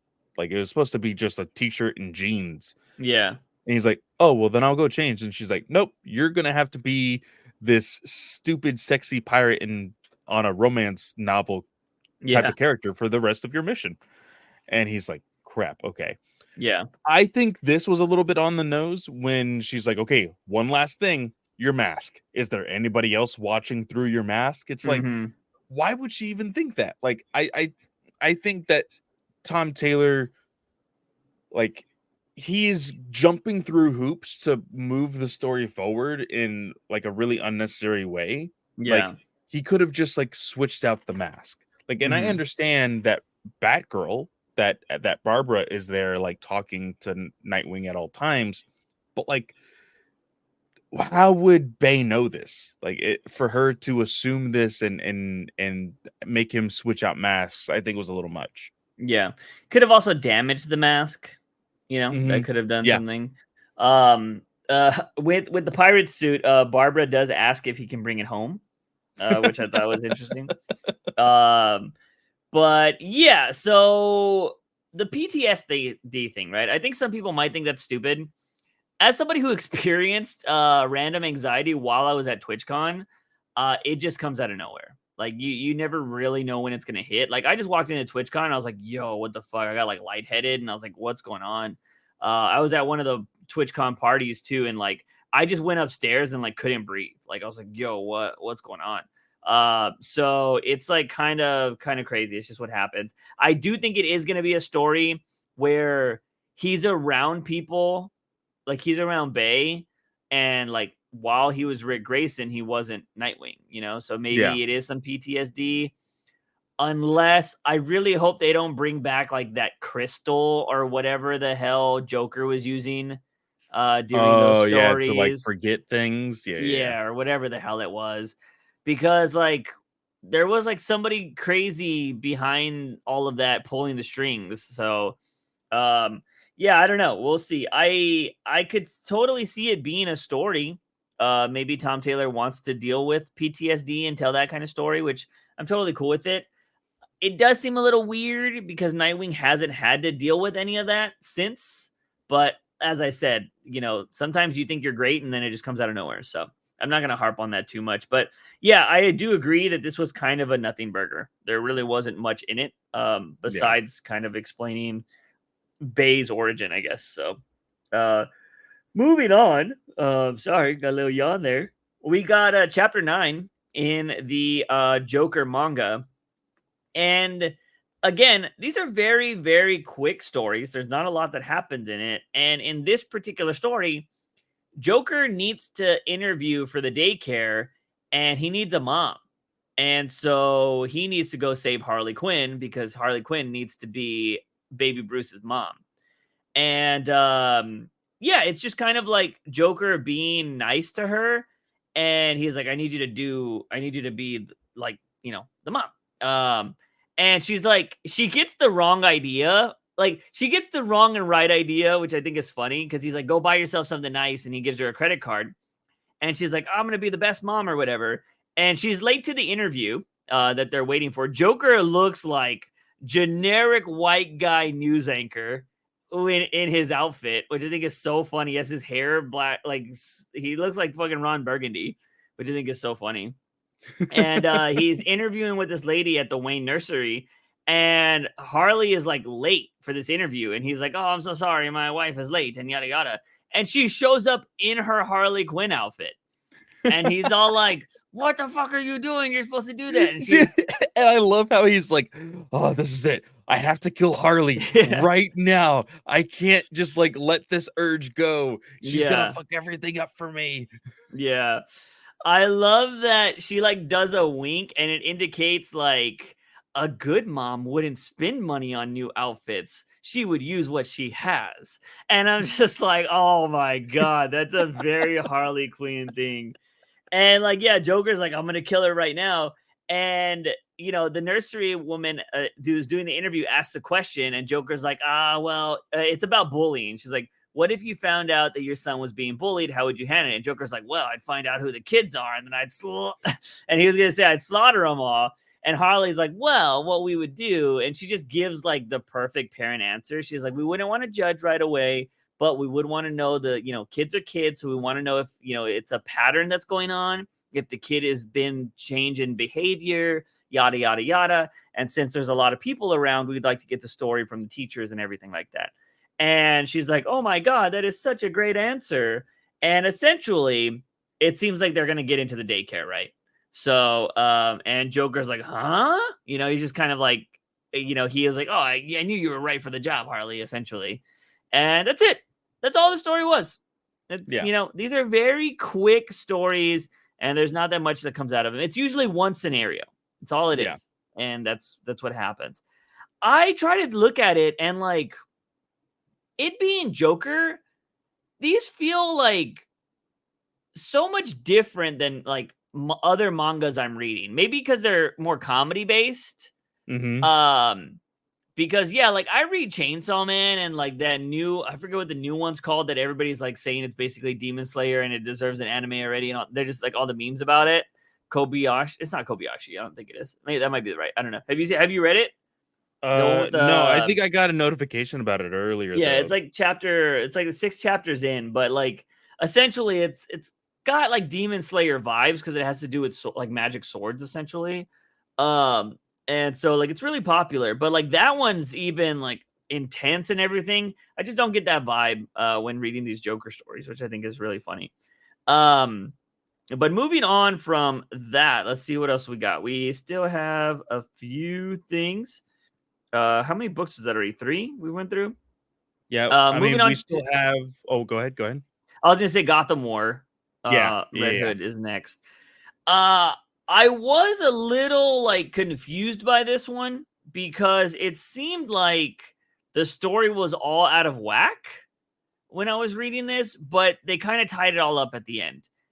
Um, I would you say that this added anything? I feel like it was just a reason to introduce Joker. Another reason to introduce Joker, but like my thing about it is the ending. Mm-hmm. It's convoluted. And the Yes. reason why I say that, and I'll go ahead and give the summary about this one, because you're right. I was very confused when I was reading this. I was kind of like, Rosenberg, what the fuck are you doing? Mm-hmm. Because we are already past all of this. We passed the whole thing with the trainee being killed, the whole Scarecrow thing. I was like, oh, they released this book at the wrong time. Great, DC. What the hell are you doing? You're getting more people confused about the way you're supposed to read these comics.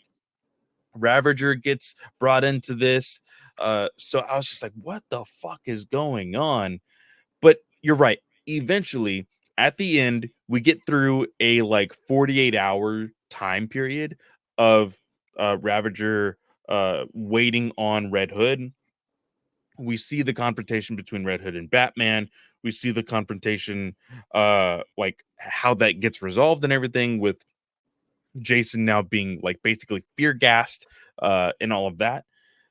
But we eventually get Joker is wanting to get in touch with Jason, Yeah. and he's trying to find Jason. And when he learns about, oh, rumor has it, Batman got a hold of him. I thought this was kind of funny because Joker gets like this random get up, like a jacket, a hat, and everything. He's like, I have to go save Jason. And Yeah. then and then he's like, wait, where is Jason? And one of the henchmen's like, nobody knows. He's like, God damn it. Like, how am I supposed to find him? Well, Yeah.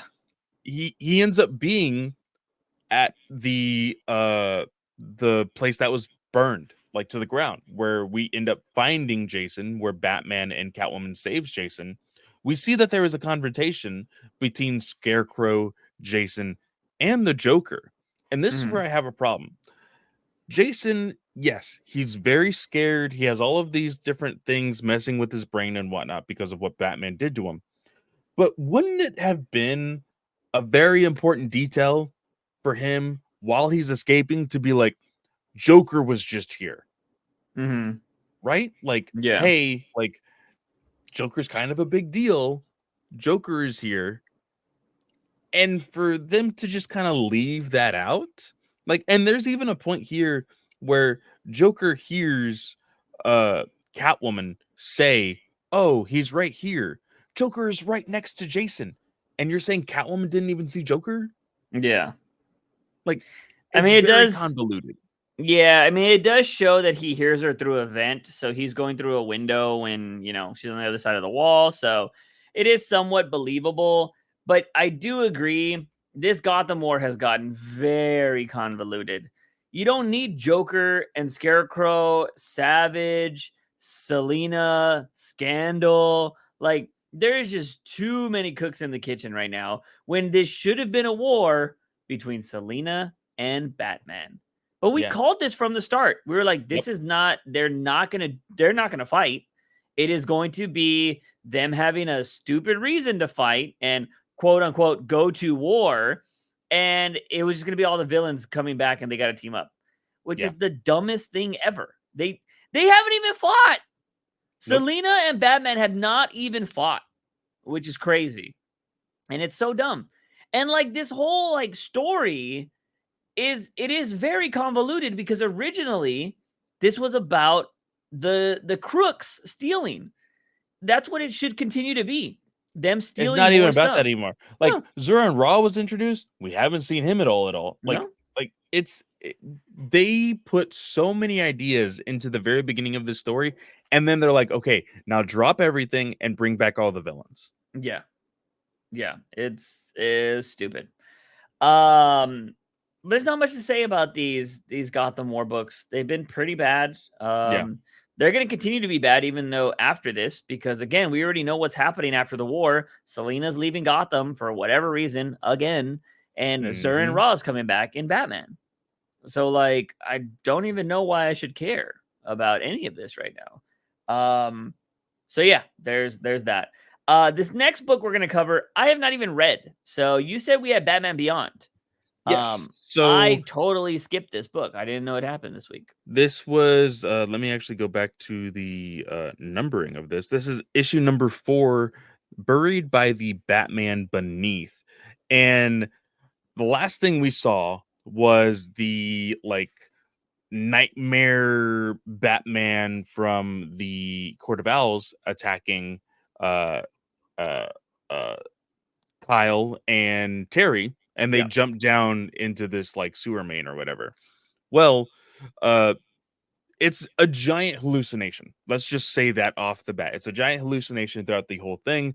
And Terry is going through some very nightmarish scenarios with his family, with his mom, with his dad, even his brother. And it's so cool because they do at one point go to a animation style where it's like from the show, Oh, and it nice. actually has Matt as Robin, which is really cool because in the main line uh of Batman Beyond, Matt did become Terry's Robin for a short time. So I thought that was very cool that they brought that back. We got to see Old Man Bruce again for a temporary time. Uh Terry's kind of we're seeing some undertones of like some of Terry's guilt in this whole nightmare scenario. Yeah. And like he kind of has the death on Bruce like on his own shoulders, kind of like saying that it's his fault and whatnot. But we eventually get to a point where Terry gets turned into a cat in one of these nightmare situations and is seeing the life of Kyle from when he was rescued by Constantine, how he was taught magic and everything else. And eventually we get to see Constantine actually transfer all of his curses onto Kyle. And he says, like, you don't get to live my age without making some good deals and some bad deals. And I still have a lot to go through. So, and one of his big things was if I die with all of these curses, there's going to be a million beings out there in the universe that have a piece of my soul and I'll never get to rest. So now you have them. Now I can die in peace. Peace out. And he just dies. Yeah. That's like one of the most selfish things in the entire world. And Terry then begins to realize, wait a minute, this is all like we're still hallucinating. This is all a nightmare. Like our minds have melded in a sense. Like we have to remember that, you know, we're above this. We're better than this. And so when they finally wake up, they wake up in the garden and there are these like creatures, that plant creatures. It says we are death, and you actually look, it says the war in the garden, and they're very giant flowers that are basically attacking them. And one of them looks like a mutated swamp thing. So it looks pretty cool. I liked that we got to actually see the story of Kyle and how all of that went down, how he was saved by Constantine and everything else. And it's really fucked to really see what happened when Constantine was on his deathbed, gave him all of the curses, and then just walked out of his deathbed and then died out on the street. Yeah. Constantine's an asshole. Like, I don't know why anybody would ever be a fan of Constantine, to be honest. Yeah. Like, he is always an asshole. I know he's tried to do cool things, but like, I always feel like Constantine is such an asshole that he's not redeemable. Yeah, he's not a good person. No. And like, it's wild because there are so many fans of Hellblazer and like I think there was a small delay on the new Hellblazer book and like people are rioting on Twitter. Yeah. And you see moments like this, and you're just like, I can be a fan of moments of Constantine. Yeah. I can never be a fan of Constantine himself. Yeah. I can't. No. He's just a super asshole. I mean, his show was cool. I like the show. It was interesting. Yeah. But like even on there, he showed that he was an asshole. Like he's willing to sacrifice other people for his own skin. And like he is the opposite of Batman, you know? Like Yes, I've in every like, way. you know, yeah. So like I think it's very, and that's why Batman doesn't like him, really. So I would be okay with seeing Constantine getting his comeuppance, as they would say. You know, because every time like, oh, I wouldn't want that character to die, I'd be like, I don't know about I mean, we're really gonna Maybe. miss him. Yeah, we're really gonna miss him. But yeah, so there's that book. What else do we got? So I didn't read Brave and the Bold. You said it's kind of meh. That came out this Yeah, week. it was kind of meh. The first story wasn't actually a continuation of Tom King's Joker story. Instead, it was an amnesia story drawn by March. I know that you're a fan of his Catwoman stuff. Yes. But it's this story about how Bruce gets amnesia, and this nurse and daughter of the nurse have actually taken care of him, and they found him as Batman and took care of him while taking off the cowl. They have now seen his face. He doesn't remember Bruce Wayne. He doesn't remember any of this stuff. And they slowly start to show him like, oh, you were wearing this when we found you, and you know, all of these different things. He's like remembering like muscle memory. He starts to get these flashes of when his parents died. And so, see, he's starting to realize, hey, I did have a purpose in all of this, but he still doesn't remember fully who he is. He does go out as Batman once or twice in this story. And we even get to see the backside of Catwoman, seeing from afar that Batman or Bruce Wayne is training for something. So it looks like if the story continues, we will eventually see him probably go back to being fully Bruce Wayne Batman. Yeah. But at the very end, we see that it's been quite some time. He now has like a bearded mustache, showing that time has progressed and that the bat signal has finally come out. And even the little girl is starting to dress up as a Robin because she has been helping him train and do all of this stuff. So it is an interesting story, but I wouldn't say that it was like phenomenal like some of the other random small stories that we've been seeing in Brave and the Bold. Yeah. Did you read Batman Unmasked in the back? Was that a good story? I did not read that one. Okay. There's usually a black and white Batman story at the end of these mostly, and they're usually pretty good. It's by Sean Lewis, so I didn't get to read that either. But let's see. I think we got 3 books left.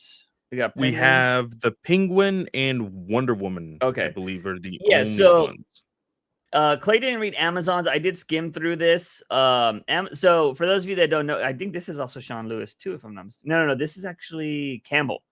So Campbell is the writer for the side story that's going to be happening alongside of Tom King's Wonder Woman, and it is Amazon's Attack. And basically, just to give a quick rundown of it, it's essentially what the Amazons are all doing with what's going on with Wonder Woman. Like, this is the story. People are trying to attack the Amazons. And it's cool because you have Yora in this, or Yor Floor, or what is her name? Yora Floor? Yeah, Yor. Yor's in this, so that's kind of cool. And then you have Nubia and a bunch of the other characters as well. Interesting thing here is Mary Marvel shows up. So she's at the end, and she's all like, yo, what's going on, guys? And then they get, like, teleported away to a different place. And at the very end, it has, like, all of the like, Amazons are, like, on TV, and they're saying, like, these are the most wanted people, and yada, yada, yada. And it looks like Mary Marvel is going to be counted as a Amazon. So I think that's kind of cool. That's cool. So, like, I've always said Mary Marvel needs to be in more things. I know there are going to be a lot of recastings in the DCU, but I think she needs to make the jump over and continue only being the only person that sticks on from that. You know what I mean? Yeah.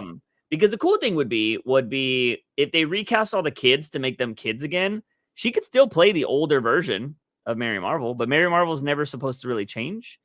Yeah. So yeah, I don't know, but I think that was kind of cool. But so yeah, if you're liking Tom King's story for Wonder Woman, I would highly suggest checking Amazon's Attack. I think I really liked both of the Tom King books this week. I'm not too sure how you felt about Penguin, but I really liked it. liked Penguin because it's bringing on this team that reminded me very much of the what's that other group of characters in Gotham with the cards, The cards. The like house, the Royal Flush Gang. yeah, it reminded me of the Royal Flush Gang. Okay. And it's gimmicky, and that's kind of like the old fashioned stuff that I like. Yeah. So getting So a this team. is an Oh, go ahead. actual team that existed Yeah. before. So okay, I didn't Oh, know if you knew really? that. Yeah. I had to look because I know Tom King, although I think Tom King can make great characters, I know he likes to revamp old characters. So this team is called the Force of July, which is so campy, but Oh, it I is. love it. I believe they debuted in Batman The Outsiders in 1984 when I looked it up. I could be wrong. But it's either because I don't know if it was Brave and the Bold. I actually think it was Outsiders. It is Outsiders Yeah, 1984. yeah. So the Force of July, and this book essentially is just Penguin. I will say the only thing I disliked about this book is I hate the agent. Like she cusses too much, and I cuss a lot, and she's just so annoying. Like every Yeah. other word is a cuss word. And I'm like, okay, I get it, Tom King. Like, go back to when she wasn't cussing anymore because I preferred that. Other than Because that, there like was the book. there was a moment where even Penguin says, like, "Come on now. Like, I thought you were done with the cussing." Yeah. Yeah. Um, and all this book is basically an introduction to all these heroes. Because Penguin's like, I need a team. If we're gonna go do this thing in Gotham, I need a team. And the agent's all like, what the hell is all this? These are a bunch of has-beens. Why do you want them? He's like, no. I can do good things with broken people. And I thought that was very interesting because obviously he considered the help broken, and he basically repaired them. But all we have in this story is these are all heroes that used to have powers that got them taken away. And so I was like, okay, interesting. And we're seeing the shells of themselves. So like Yeah. there's one guy that was able to split into multiple versions of himself, and now he's kind of crazy. This just reminds me of Twice from My Hero Yes, Academia. exactly. But this came out in the 80s, so it's Yeah. Twice should be reminding people of this. But yeah, he doesn't know if he's really himself. He's like, are you me or am I you? And like, so it's just like this weird, like mental mind fuck. And Penguin's all like, hey, I'm here to help you. Because this guy's getting his ass beat because he's like a homeless, crazy man on the street. And he's like, I'm gonna help you. The next guy is what is his name? Major Victory. I love the campy names that they have. Mm-hmm. So Major Victory was the Superman, the strong man of this team. And once he got his powers taken away, he was like, I'm not gonna be a wuss. I'm gonna continue working out. Even though I might be able to throw a truck at somebody, I'm still gonna be able to punch somebody in the face. And so he starts training with the help. The help beats the shit out of him. He's like, look, man, just join the team. Like, you're not perfect, but we can help you out. Then we see this next character. And I'm not going to lie, Clay, when I was reading everything, when she was like, my garden, my this and that, I was like, is this innuendos? Because like, she's like, my garden is overflowing. My garden is immaculate. My garden is fertile. And I'm like, what are they talking about here? I'm like, what's going on here? And it's this other woman. Penguin shows up and he's all like, oh, I know somebody else like you. Do you know Pamela Isley? And I was like, oh, okay, Poison Ivy. He was like, I can introduce you if she could probably help you with your garden. And we find out that she's just like, her grass is all dead. Like her grass is super dead and she's still watering it. And like she knows what she's doing, but she doesn't. And he was all like, I can help you. So essentially she wants to get back to being able to do what Ivy did. And that's why, Penguin's like, her name is Mayflower, and yeah. She once made plants grow and twist and wilt at her will. Yeah. So basically a different version of Poison Ivy. Then we go to a bar and we find out Lady Liberty, I believe her name was. She was able to like shoot lightning and stuff, or shoot things out of a scepter. And she's just, first of all, reminds me of Elaine from Seinfeld. And she's all like, I want money. You got to give me money. I'm only going to do this if you got me money. He's like, I got money. She's like, all right. You know, that's all she needs, essentially. And then we go to the final guy, which is Sparkler. And he was the only one that seemed to come out of this and have like a normal life. So he's a teacher now. And Penguin, I thought this was really good because Penguin is all like, I can offer you nothing. There's nothing that you want. So I have to make something that you want. And he took his sister hostage. And he's like, so you're going to work for me if you don't want her to die. And I was like, God damn, Penguin is fucked up. Like, it's just so crazy. And so he gets the whole team together. I like that there's this surveillance camera as they all get introduced to sit down. And they all kind of like have their reasons on why they're there, obviously. And they all get a gun because Penguin's all like, you all guys got a gun. Like, there's guns under your chairs. And he becomes Oprah for a minute. Yeah. And he's like, you got to kill anything that comes through that door. Like, that's your test. And so they're all like loading their guns. They're all checking.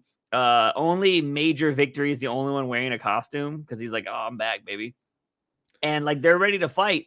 And at the very end, when, you know, Tom King loves to do the DC Presents with the title, it says Happy 4th of July.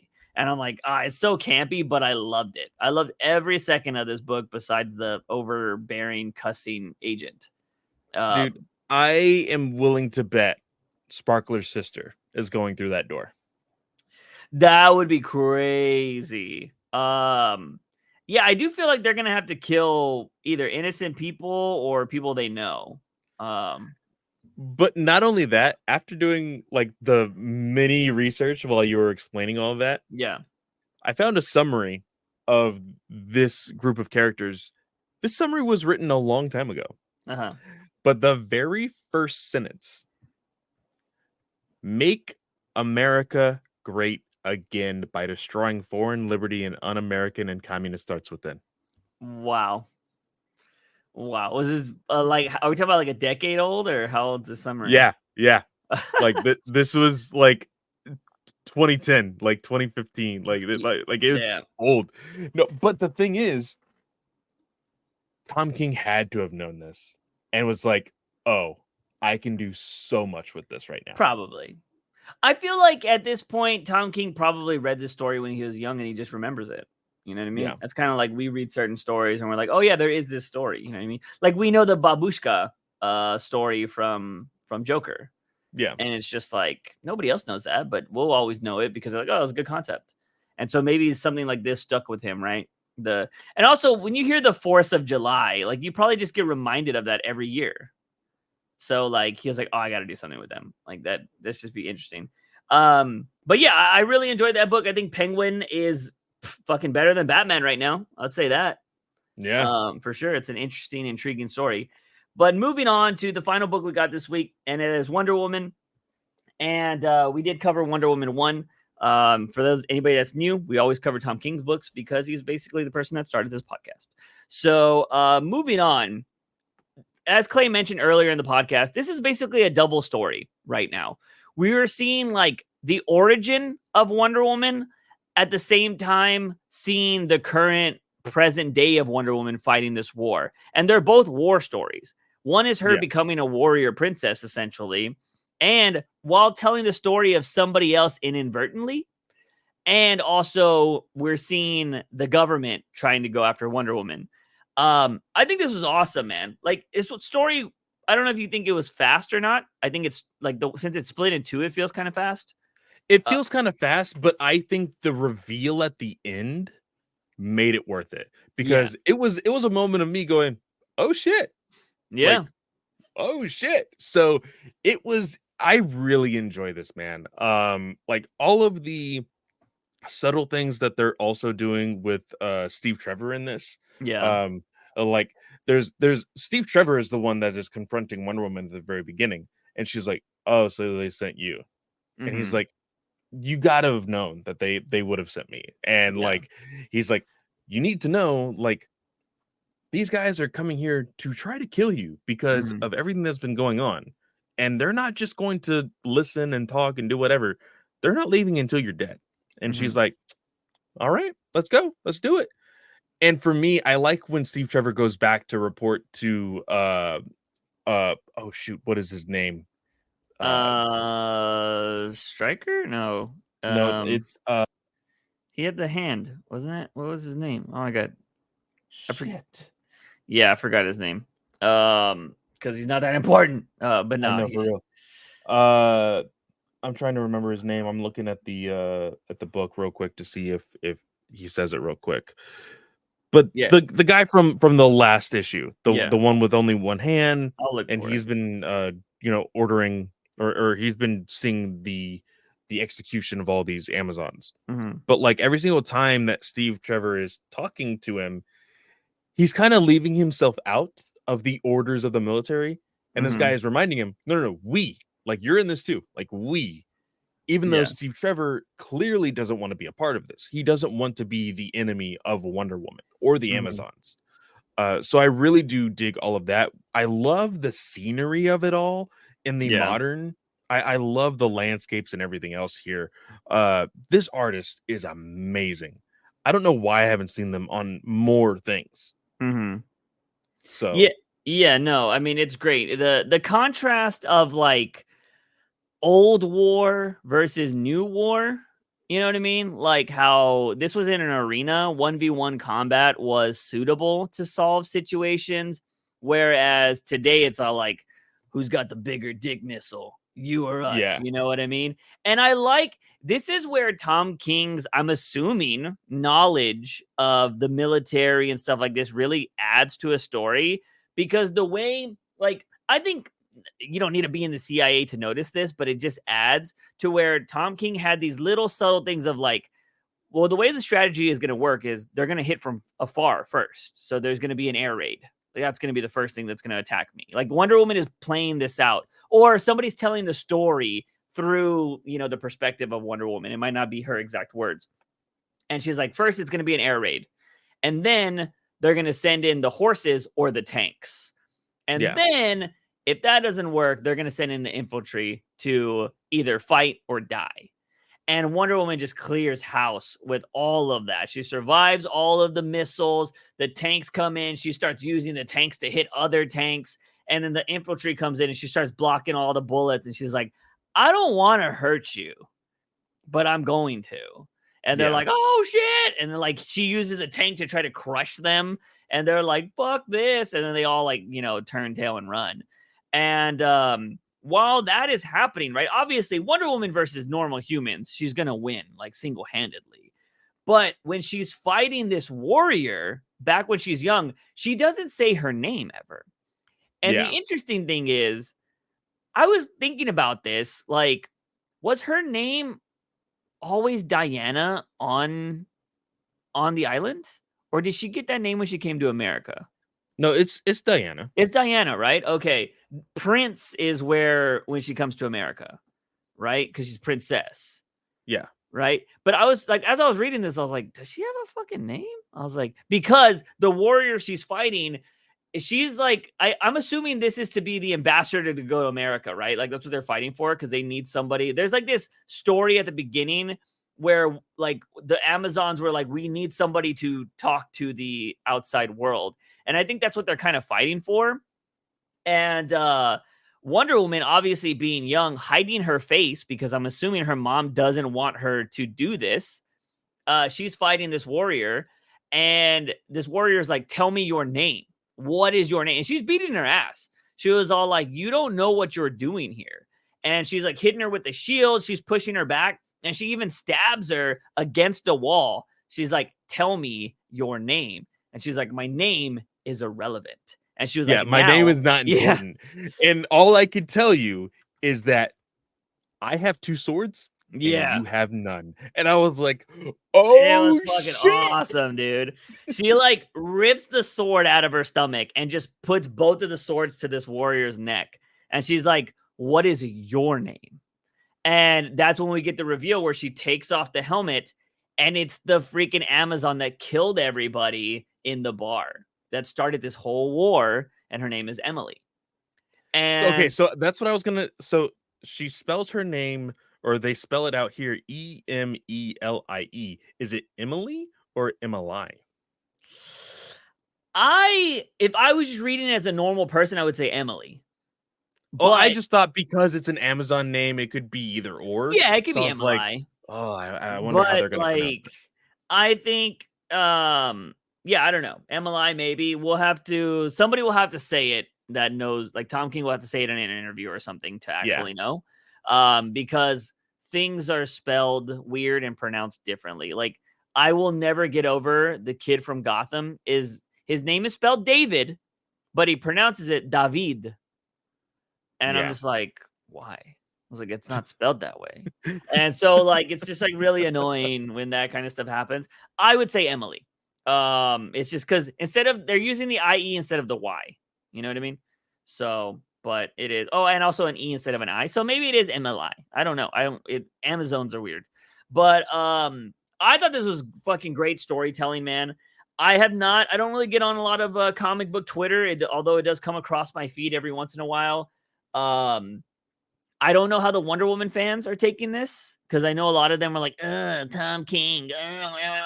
He sold out of the first book. I'm curious if this one will sell out. You know what I mean? So we've talked about it on this podcast many a times. What are the go-to Wonder Woman books for people to read? So far, 2 books in, this is a good story, man. This is a good Wonder Woman. And I don't see how Wonder Woman fans would complain. Tom King actually wrote out the sword. Like, she doesn't need to use it. And he's the first one in a long time, I feel like, that is actually using the tiara. That is classic Wonder Woman. Dude, she used the tiara to knock off the cannon of a tank, and I was like, oh, fuck. And so, like, Tom King is very good at giving you the best of both worlds. And I'm really shocked. I'm so glad we have Penguin and Wonder Woman right now, man, because we had Danger Street and that Joker book, and I'm like, oh no, is Tom King, is he going downhill? Granted, I like Danger Street. It's just a lot to take in. You know what I mean? I don't like the Joker story. And so I was just like, oh no, 2 books in a row. I don't know. This is not sitting well with me. I love Penguin and Wonder Woman right now. I enjoy both. I think they're doing great. And I think Tom King's got a really good handle on introducing like classic with modern. You know what I mean? And I really enjoy that. But yeah, I don't know. I highly recommend anybody that is curious about these 2 books, go pick them up, or at least wait for the trade when it comes out, because I think they're must reads. I think they're fantastic. But anyways, that's all we got, ladies and gentlemen. Clay, what do you got going on this week? So this week, we took a break from Star Wars Alliance, so I don't have anything as far as podcast going, but I am going to be streaming live on Twitch for Marvel Snap in my links to go onto the creative program for that game. And I have come up with a few decks, and I will be playing sometime this weekend for it. Nice. I am not streaming. For anybody that didn't catch my TwitchCon recap stream on Tuesday, I think I've taken PUBG off of my PC, a game I love playing all the time. I've uninstalled it. I have unplugged my PS5, and I am just for the next 30 days focusing on launching this new channel. So you're like, I can't do it anymore. Yeah, I am just like, so dude, because I know video games are my addiction. I'm not somebody that drinks or smokes or anything like that. If I had an addiction, it would be video games, and then candy. But like for the most part, like I know they're a distraction because I'll play them and I'm like, I'll play one more game. One more. And by the time I know it, I've wasted 4 hours. And so if I know that I can't easily access them, I'll be like, oh, I'm supposed to be doing something else. And so that's kind of what I've resorted to. So no streams until the new channel launches. So that's kind of all I'm doing now is working on the new channel. After, I get this podcast up and going, I will be working on that for the rest of the day. So, yeah, that's it for me, ladies and gentlemen. If you guys haven't joined the Discord or followed me on Instagram or anything like that, go do that. We haven't really shouted out our socials in a really long time, but we should have those in the descriptions. Yeah. If not, we'll update them on the Batman News Weekly channel for you guys to follow us. But that is going to be it, ladies and gentlemen. As always, he is Fanboy Clay. I am Juice Wayne. And remember, Batman is awesome. Batman!